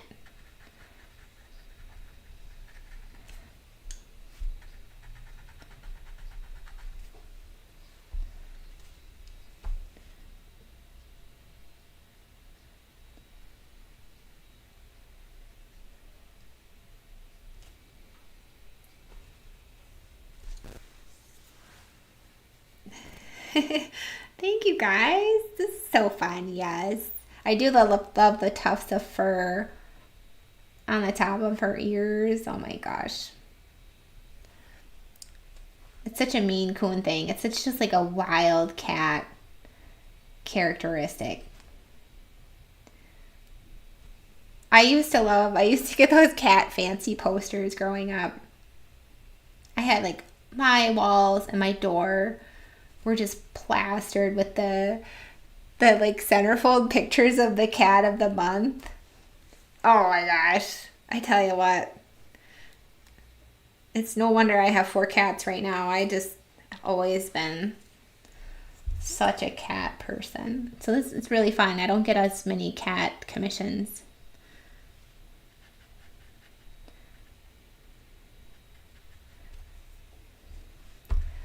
So at this point in the portrait, I'm really just kind of fussing over the details. So, and by the details, I mean like these fur patterns and the values. And making sure we have the shapes defined. Because right now it just looks a little messy. So at this point, it's more just, I mean, nothing, I don't think anything majorly exciting because we did all that body work already. So there's not many more exciting things that are going to happen at this point. But it's exciting in the way that you can kind of see it come to life a little bit in terms of detail. So I have my grainer brush with a watery mix of neutral tint.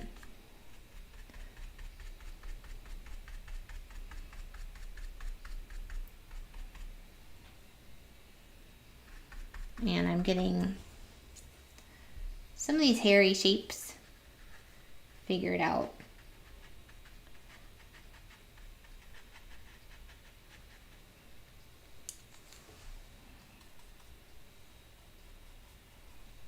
I'm just getting, there we go. My neutral tint's up here, so I'm getting a little bit of that. And sometimes I separate the bristles too. They're a little bit chunky.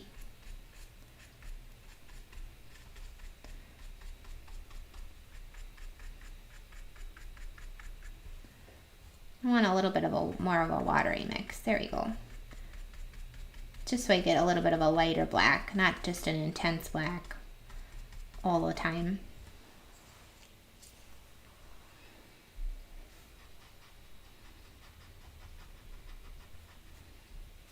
And then lifting. So I'm just lifting, adding color, and making everything look really good.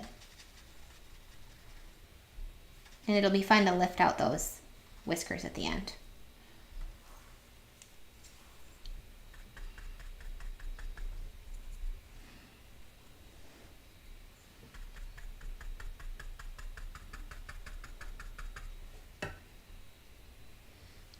Trying to get more of a watery mix here on my grainer brush.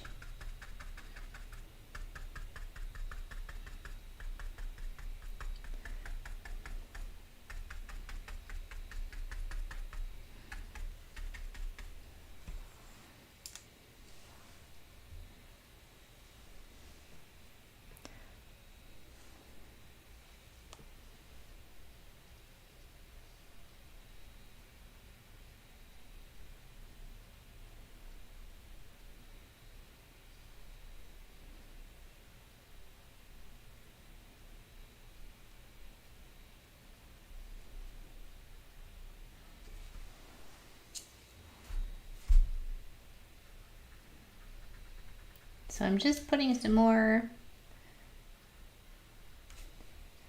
like really outlining that nose shape and softening the lower edge.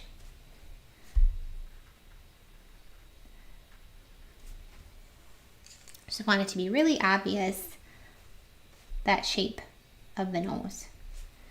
Then I think we could handle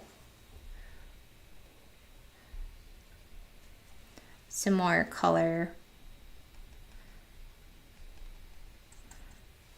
and shadow on this bottom lip area.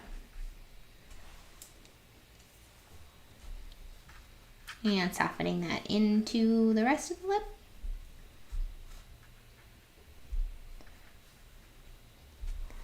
And maybe a little bit of neutral tint down here too.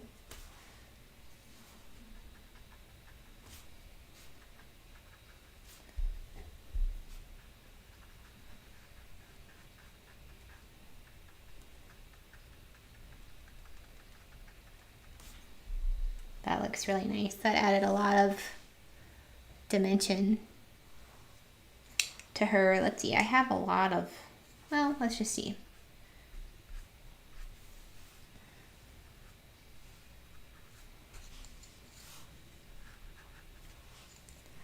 I kind of want to make this a little darker. I know, doesn't that look funny right now? Like, oh my gosh. We'll blend it in.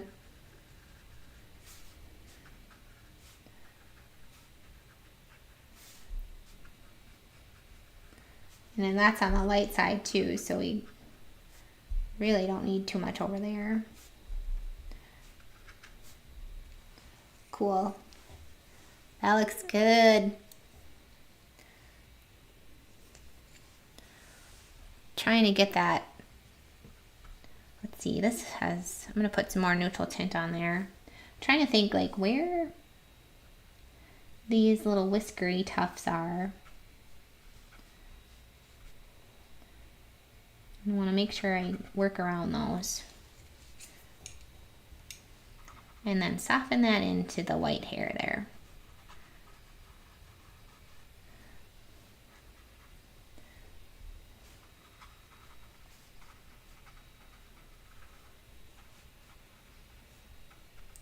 More whiskery shapes. I just love the tuftiness of the muzzle area. That's so pretty. I really wanted to make sure I captured that in this painting.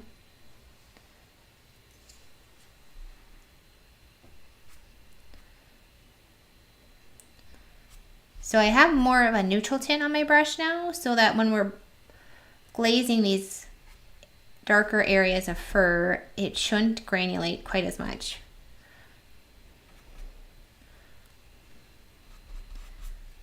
It'll just make a little bit of a smoother look.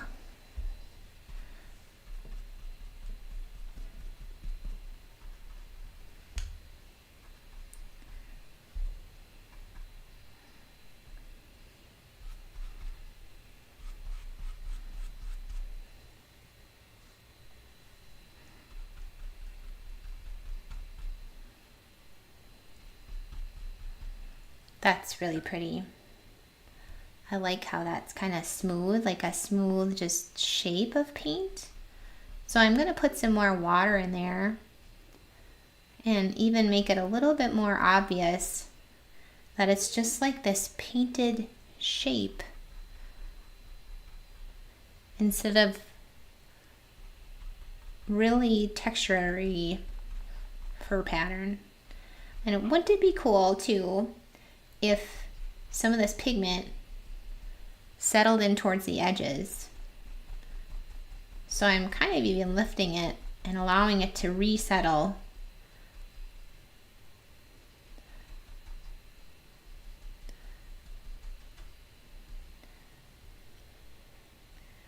And I'm going to put some more water in here. And maybe, if we're lucky, it'll settle towards the edges of this really pretty shape we just created.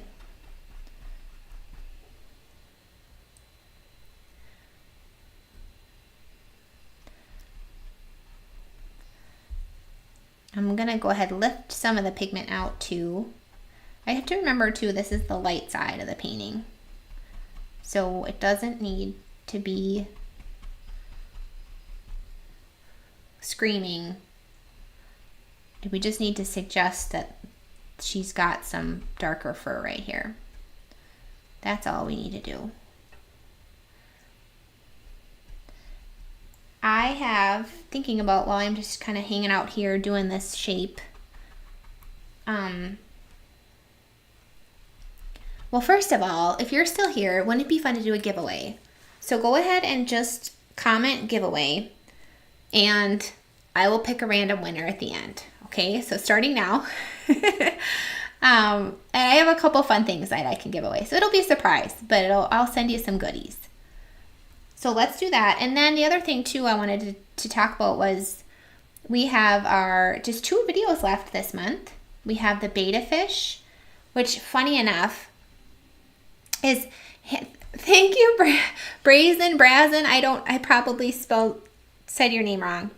Thank you. That is such a sweet idea. Thank you. Yes, please like the video if you can. It does help me out. That's very sweet. You guys are just, I tell you, I can't even. Watercolor artists, am I right? So we have 2 videos left. We have the betta fish, which funny enough, we're featuring hematite genuine in that video. As if we haven't done enough of that with these last few paintings that I've been doing.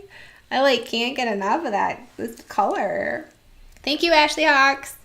She's the one who showed me how cool it is. She does watercolor pet portraits too, and she's on YouTube. Really cool, check her out. She's awesome. Super sweet lady. Okay. I love that shape. I love how it's just like a watercolor shape. I keep saying that, but it's cool. I'm putting more water in now. So I lifted a lot of that pigment out, and now I'm putting some water in because maybe it will help push the pigment to the edges of that shape. Super cool. All right. So I wanted just to see a commission of birds for someone. They didn't like the colorful colors. They wanted to have real colors. That's true. Absolutely true. Some people want it to look natural, like the actual pet. Even if it's a bird, birds are really colorful. I suppose they could still want it to be. They could still want it to be like that. Cool. So I think it is a good idea. I always ask the question of my clients, like, do you have any preferences for your portrait? But I think what I need to do is even take it a step further and really specifically ask them about the colors they want to see in their portrait.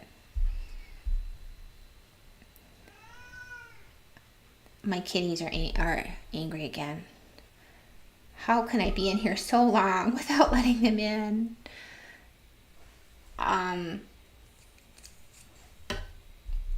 Anyways, we'll do that little giveaway. That'll be fun. And then the other thing too, we have those 2 videos left. So that we have the betta fish, the hematite genuine, and then we have our final live of the month.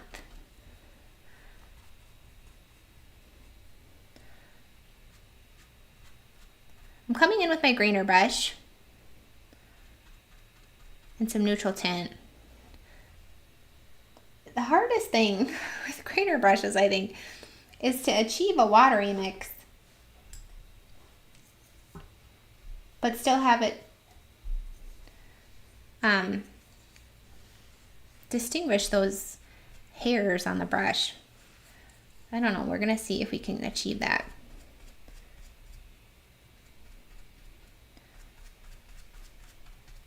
I think if I wasn't painting this live, now would be a good time for me to kind of like step back. Just because this last part of the portrait can be really tedious, and maybe take a good holistic look at the painting and see what else it needs. I don't think that's working. I might just use my size 2 brush to get some hair details around the eyes.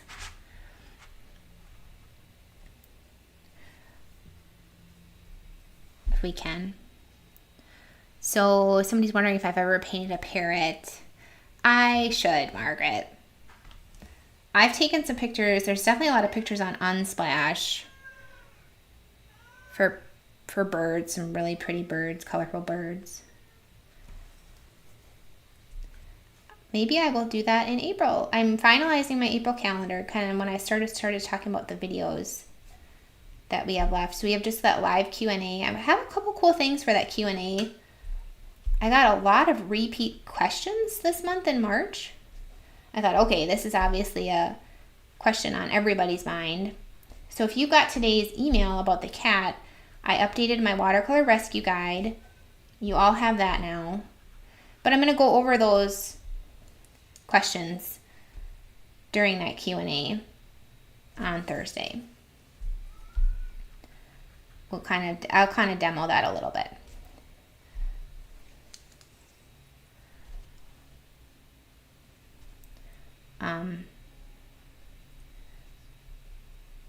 But anyway, it'll be really fun, and I'll kind of go over my plan for April on that Q&A too. Because I have a lot of fun things brewing. A lot of really exciting stuff. I'm excited about it. All right, the size 2 brush, that's really nice. I really like how this is making these hairy details come to life a little bit. So I'm really focusing on the dots we already painted with these whiskers. And then like the overall shape of the mouth.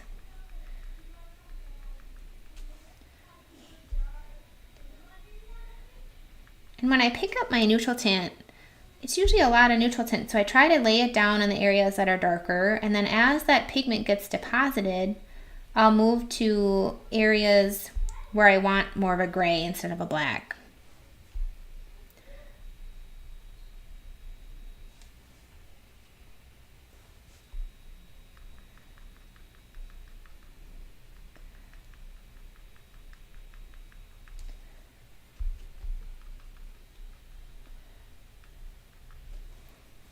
And this is just a great way to get a lot of that texture happening, make it look dimensional and pop.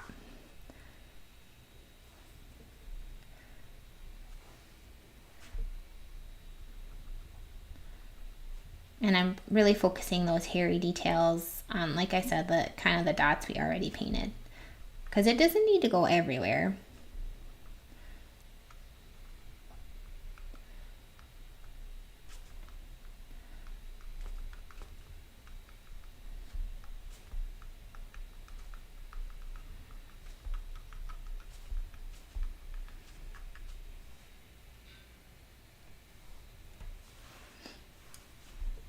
Yeah, it's fun to see things kind of come to life. It's funny because you always have this, they call it the ugly stage. I don't like calling it the ugly stage though. Maybe we'll just call it the messy stage. We definitely had a messy stage on this painting.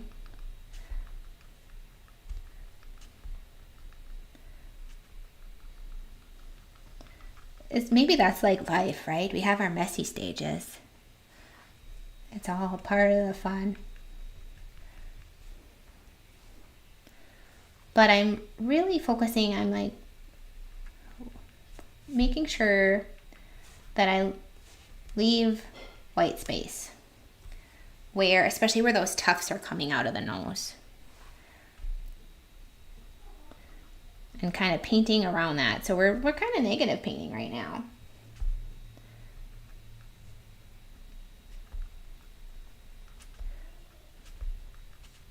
And even a little bit of this hairiness.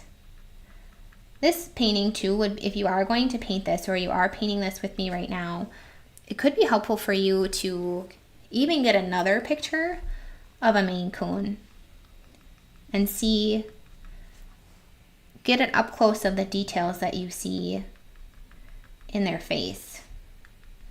Because they're likely going to have these cute short hairs happening in their muzzle and then in their chin that we just can't see in the reference photo. And incorporating a little bit of that really help it pop.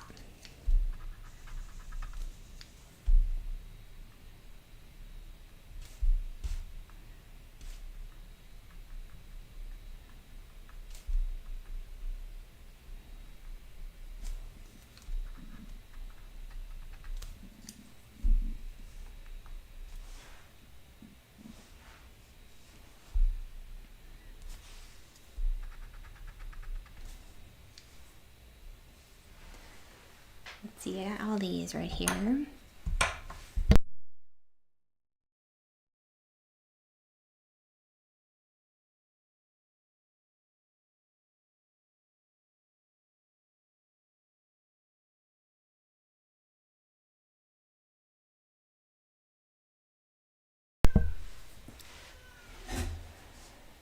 Ah, Violet, that's so sweet. Thank you. So yeah, this is coming along. This is really fun. I'm really loving this pop of orange, like gold right there. That looks really good. I think we can always come back and keep doing more detail on the nose. We don't need to do too much too. Once it starts popping like that, it's a good sign. But I think what we do need to do is do the same thing around the eyes. So it's a little wet right there, not too bad. Just really defining these same shapes we painted earlier.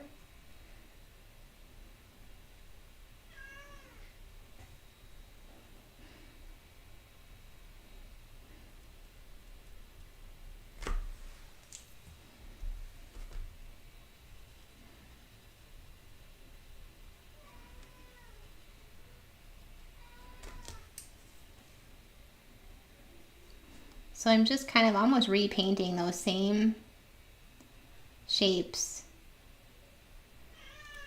we painted earlier.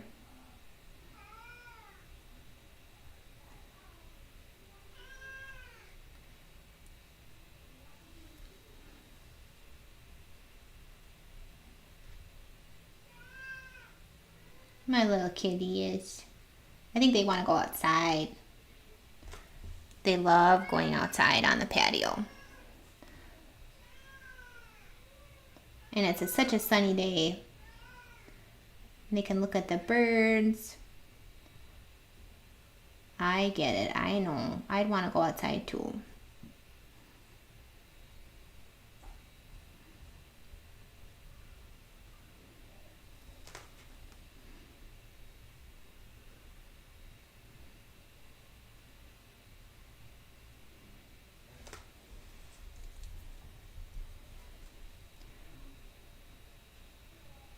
And blending that little dark edge even into the iris a little bit, because it almost gives that iris a darkness at on the outside edge and kind of makes it look a little bit more circular.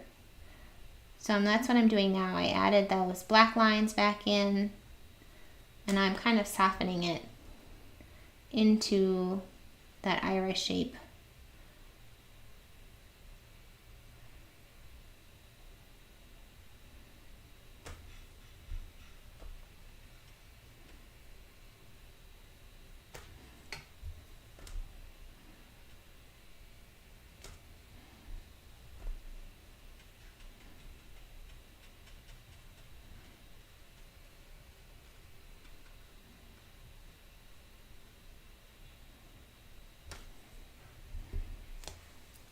And I also want to, I still have my size 2 here. I do want to make this pupil darker, especially on the dark side. And we have a lot of reflections going on right now that we probably can soften out too.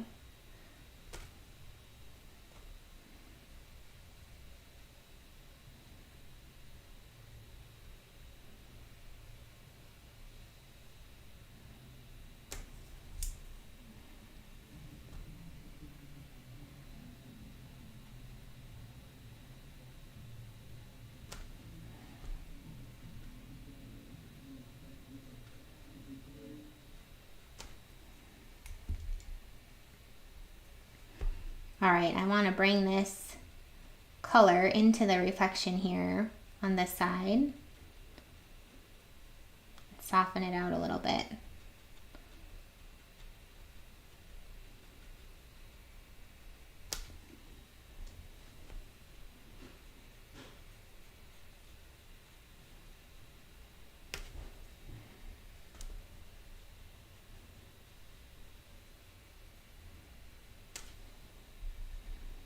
Ooh, that looks good. I wonder if some cobalt would look cool in this reflection. It does. Who would have thought? I think it looks great. Maybe a little bit more.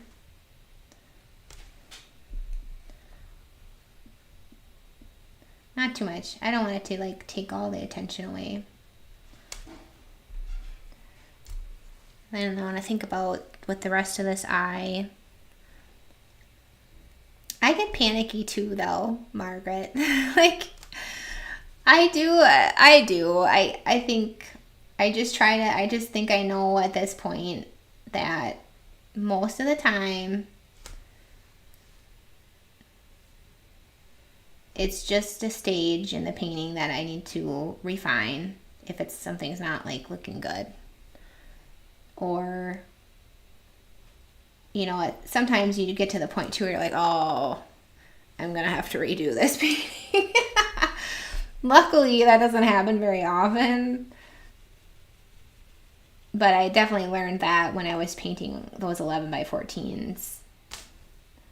I painted quite a few 11 by 14 commissions that I think have turned out really well. And like people portraits in 11 by 14 turn out really well.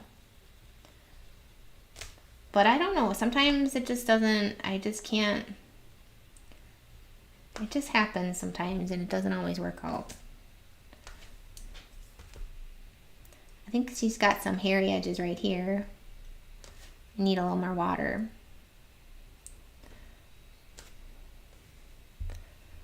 Get some more darkness over here.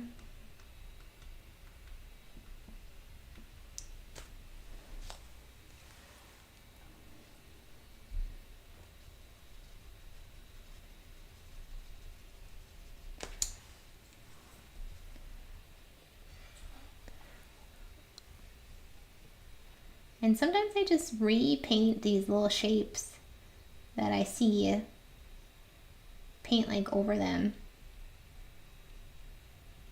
I don't know, I'm probably not explaining that very well, but when those watercolory bits happen, I like to keep those in, even if it doesn't totally match the reference photo.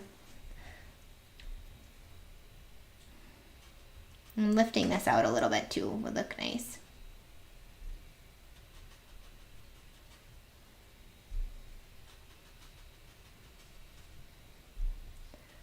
That shape could look cool. And even making it a little bit softer too.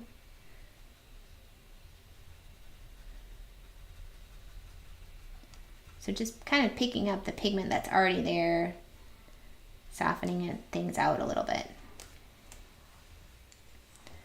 I like how that shadow and that reflection turned out. And I'm kind of making him look a little bit less angry by kind of lifting up the inside top edge of his eye. And that just kind of makes it look a little bit less like up looks a little bit less angry. And I think that'll help turn it from maybe like a kind of a stoic look to a, well, from an angry look to a stoic look. That's kind of what we're going for.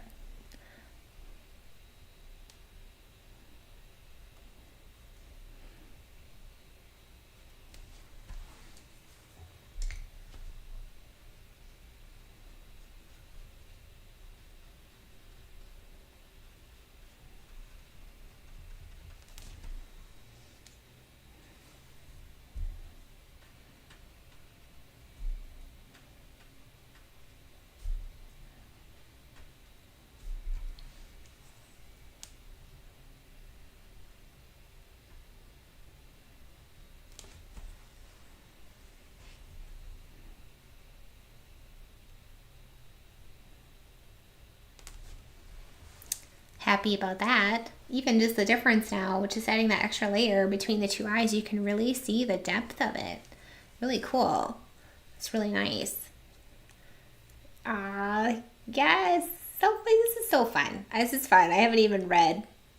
I can't even keep up with your comments. Thank you. That's awesome. That's so awesome. This is so cool. Yeah, some cats just have angry eyes. Even though they're not angry, they're grumpy. We love a good grumpy cat, right? I have one of my cats is one of those, but he's also our sweetest. If you sit down in the recliner, he will be in your lap within 10 seconds, no matter who it is. If it's me or my husband Scott or my kiddos, or if somebody's sick, he will be in that person's lap. He just knows. I don't get it. I don't get it how they know. Let's see where the hair is kind of coming in that way. It looks like that white hair. So we're going to negatively paint around that white hair that's around the eye there. That looks nice. That really adds a lot of depth. It'd be nice too to soften, just like we did with the other eye, soften that bottom edge into the eye a little bit. Well, it kind of lifted some. I don't know, that looks cool.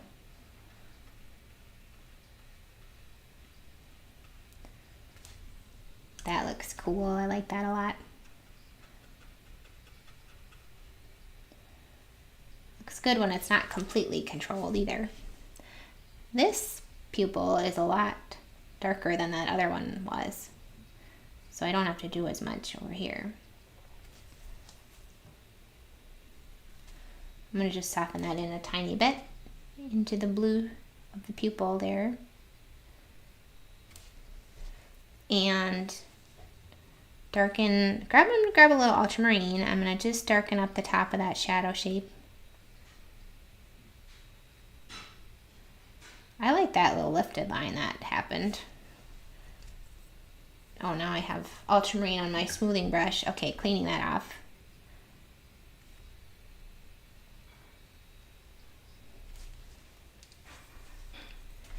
Let's see. This looks cool. You kind of can't tell where the pupil ends and the iris begins. That's neat. I'm going to lift a little bit of this. Get maybe a little bit of that reflection back.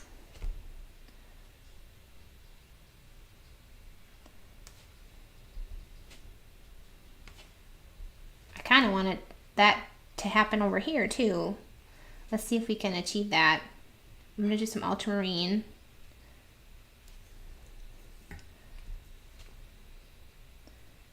And drop in a little bit of water.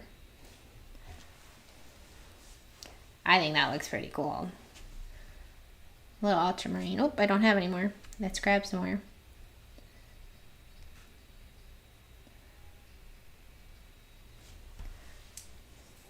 I love that. I love that kind of layers of shadow that we are getting there.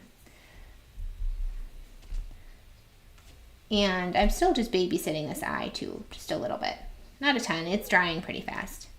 I want to, again, same thing we did with my other eye, grab a little bit of this color, bring it into that reflection. Just a tiny bit. maybe soften it a little bit. And let's see, do I like the color? I like the color of the eyes. They're not too intense. I don't know, it's kind of cool. The other thing, this got a little intense. Maybe soften that a little bit.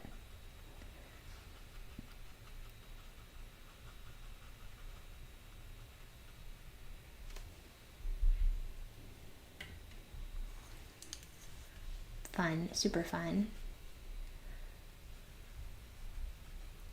So now I'm just thinking about the overall outside shape of the eye too.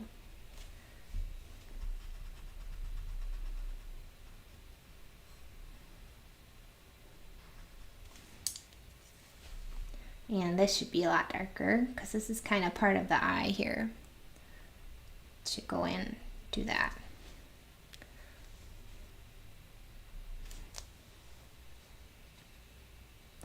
Cat eyes can just, I don't know, they look so cool, right? I think they look so cool. This is a little bit more wet than it should have been for that definition I was hoping to get there. I might have to lift that out. And lift out a little bit there.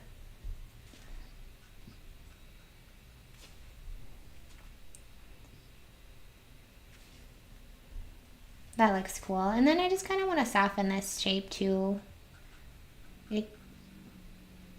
It's going into like these hairy edges again. So maybe a little bit of hair too.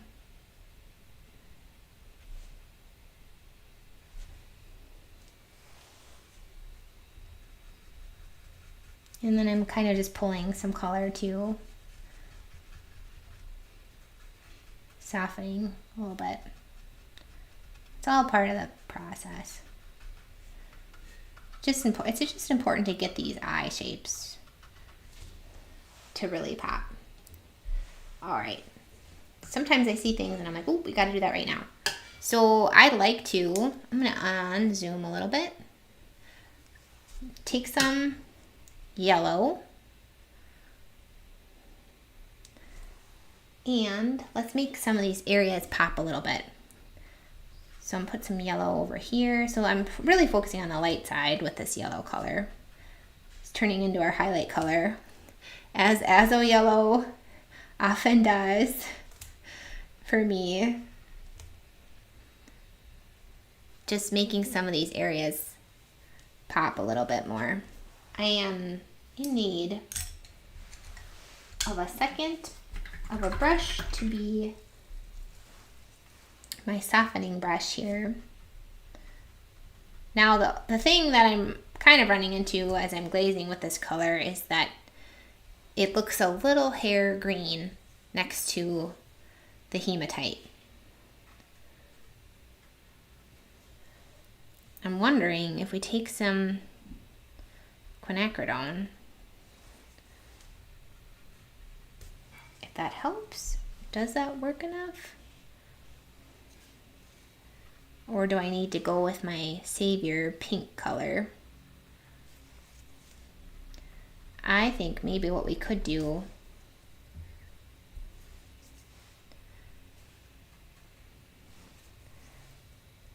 is mix up a little bit of orange for this purpose. So I'm gonna show you, you can already see it. Okay, cool. So we already have a look on my secondary well right here. I'm gonna make it a really, really yellowy orange. And I think that should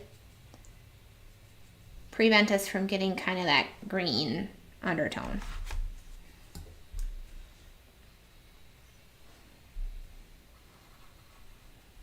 I'm lifting a little bit of this out, just a little bit. Let's see if we put some orange. Ooh, this is cool. I do like how this looks a lot. So really kind of just emphasizing the highlight side.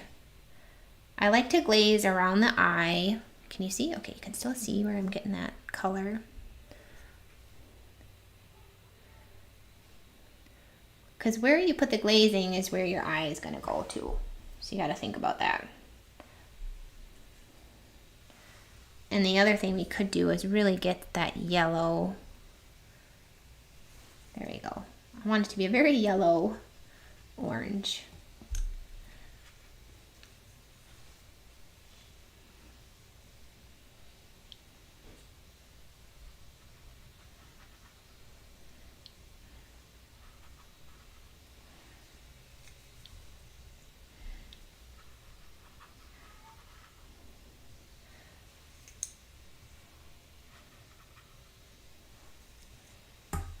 And I have to be careful because we have blue everywhere. We have a lot of blue.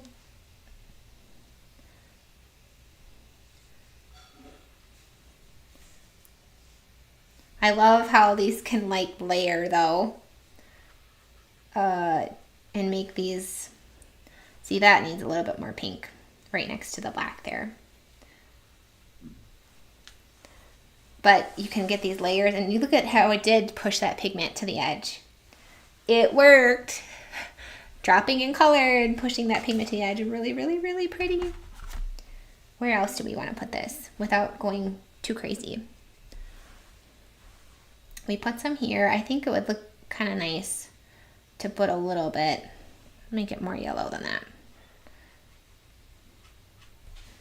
And grab a bigger brush to soften that in. I want to do a little bit more of this beautiful orangey color.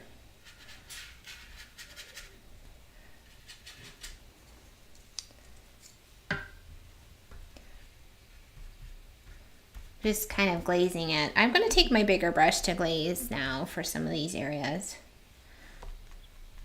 Trying to get this.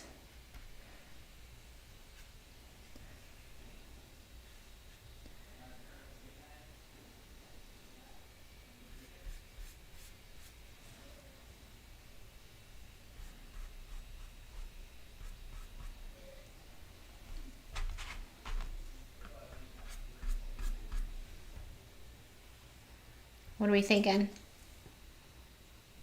Sometimes it helps to look at it from a bigger perspective.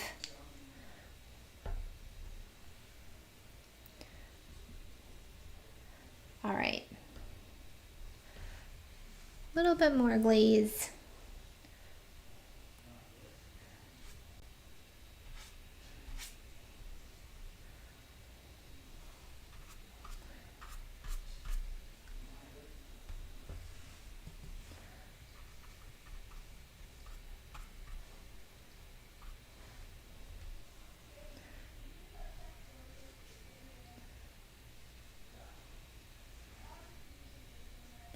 And if we can get a little bit of that glaze right next to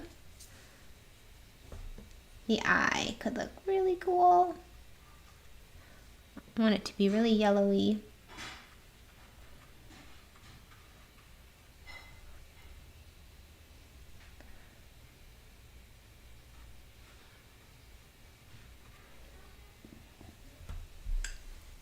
And maybe we can grab our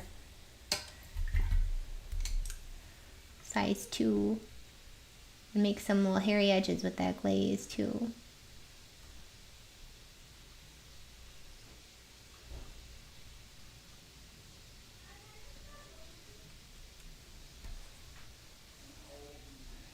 I like how this is going to kind of blend together into a single shape. I think that's going to look really cool.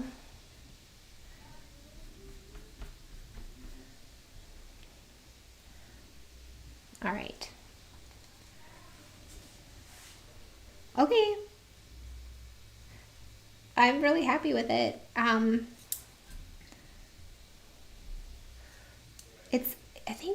wondering if it's dark enough all around, but I think maybe that's something I need to step back and take a look at later. All in all, I think some splatter would look really cool over here.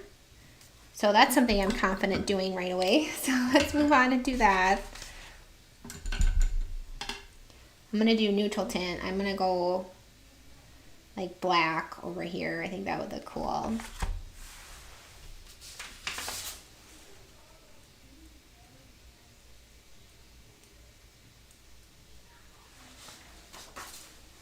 Just a little bit. And some nice little ones too.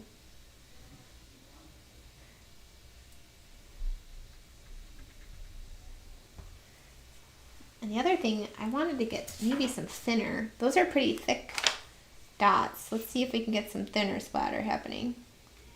There we go.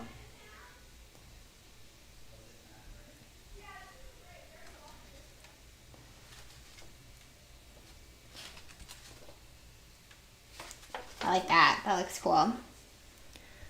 And it'll look really cool too when we really zoom out. You can kind of see the white on the other side in contrast with that.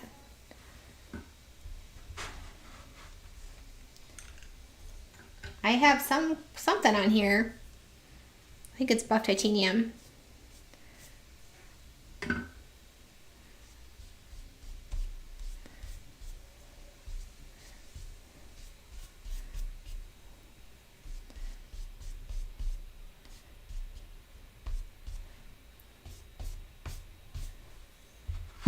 Just gonna see if anchoring that looked.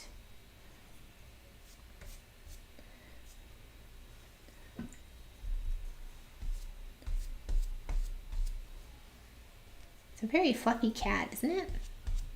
Looks like a long hair cat. Not super fluffy, but just kind of long hair. Trying to. I might soften this out a little bit.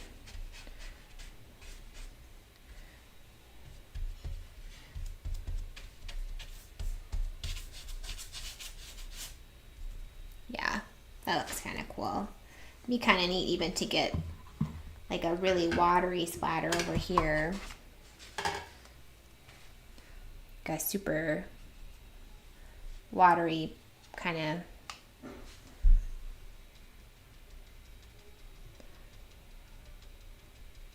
As if we had made a mistake and splattered there by accident.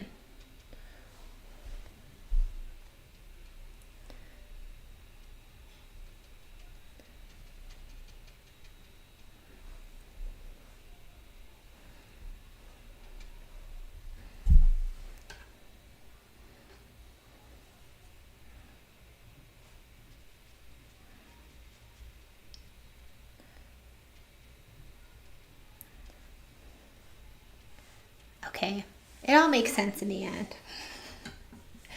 The other thing I've seen a lot of my students do is line work with a pen. And that could look really cool on this kind of a cat.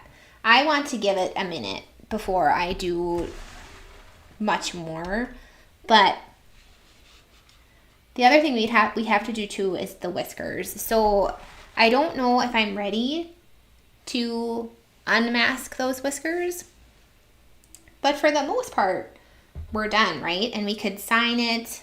We can unmask the whiskers and refine those edges. So I don't think I'm going to do that right now. I really want to give this some thought before I finish it. But I will put the finished picture as the thumbnail. So you'll be able to see that once I upload a new thumbnail for this video.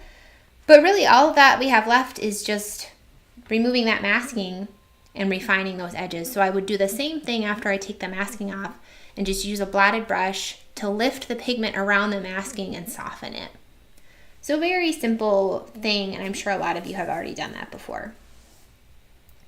But I think I need to let this sit a little bit, come back to it, and see what else I need to do to make it look perfect. Especially as a commission, I want to make sure I give it a lot of thought.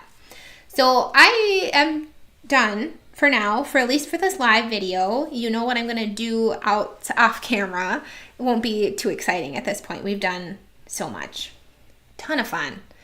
I had a lot of fun painting this, and I hope you did too if you are painting along or just learning. Let's go ahead. Let me do that giveaway. Let me figure out the giveaway winner before we all leave. I don't really know a different way to do this other than by counting. So we have the last one, it looks like, was Karen.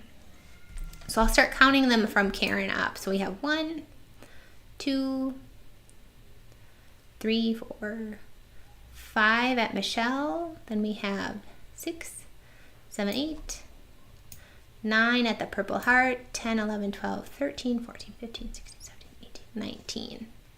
So it looks like to me like there's 19, starting at June and ending at Karen. Oh, we have Kathleen on there.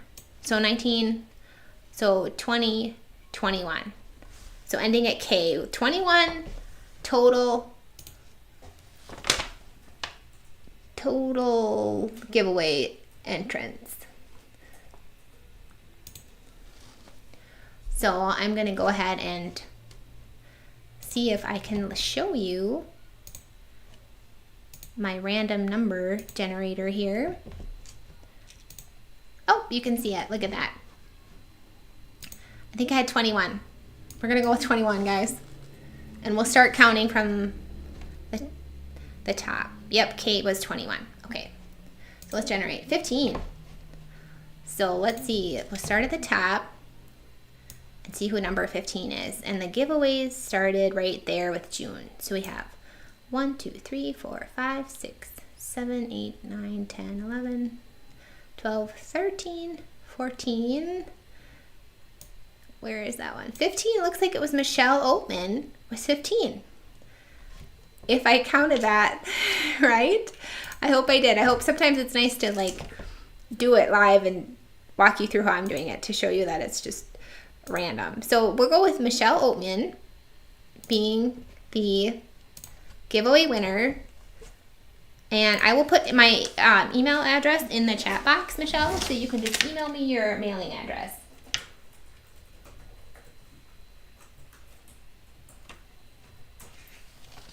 So there we go. Did I put it in there? Yes. CoolaWatercolor@gmail.com. Michelle Oatman, go ahead and email me your information. Congratulations. That is so fun. I'll send you some goodies. Thank you all, though. Thank you, all of you, for being here, for painting with me. I hope you learned something. I had a ton of fun. This is looking really cool, and I'm excited to kind of step back and then finish it later today. Okay, so yes, thank you. Yes, if you want to like and subscribe, I bet all of you already subscribed, though, before you leave. And I will hopefully see you all on Tuesday for the betta fish painting. And we will see you live again on Thursday. So that is it for today. Thank you so much, and very, very happy painting.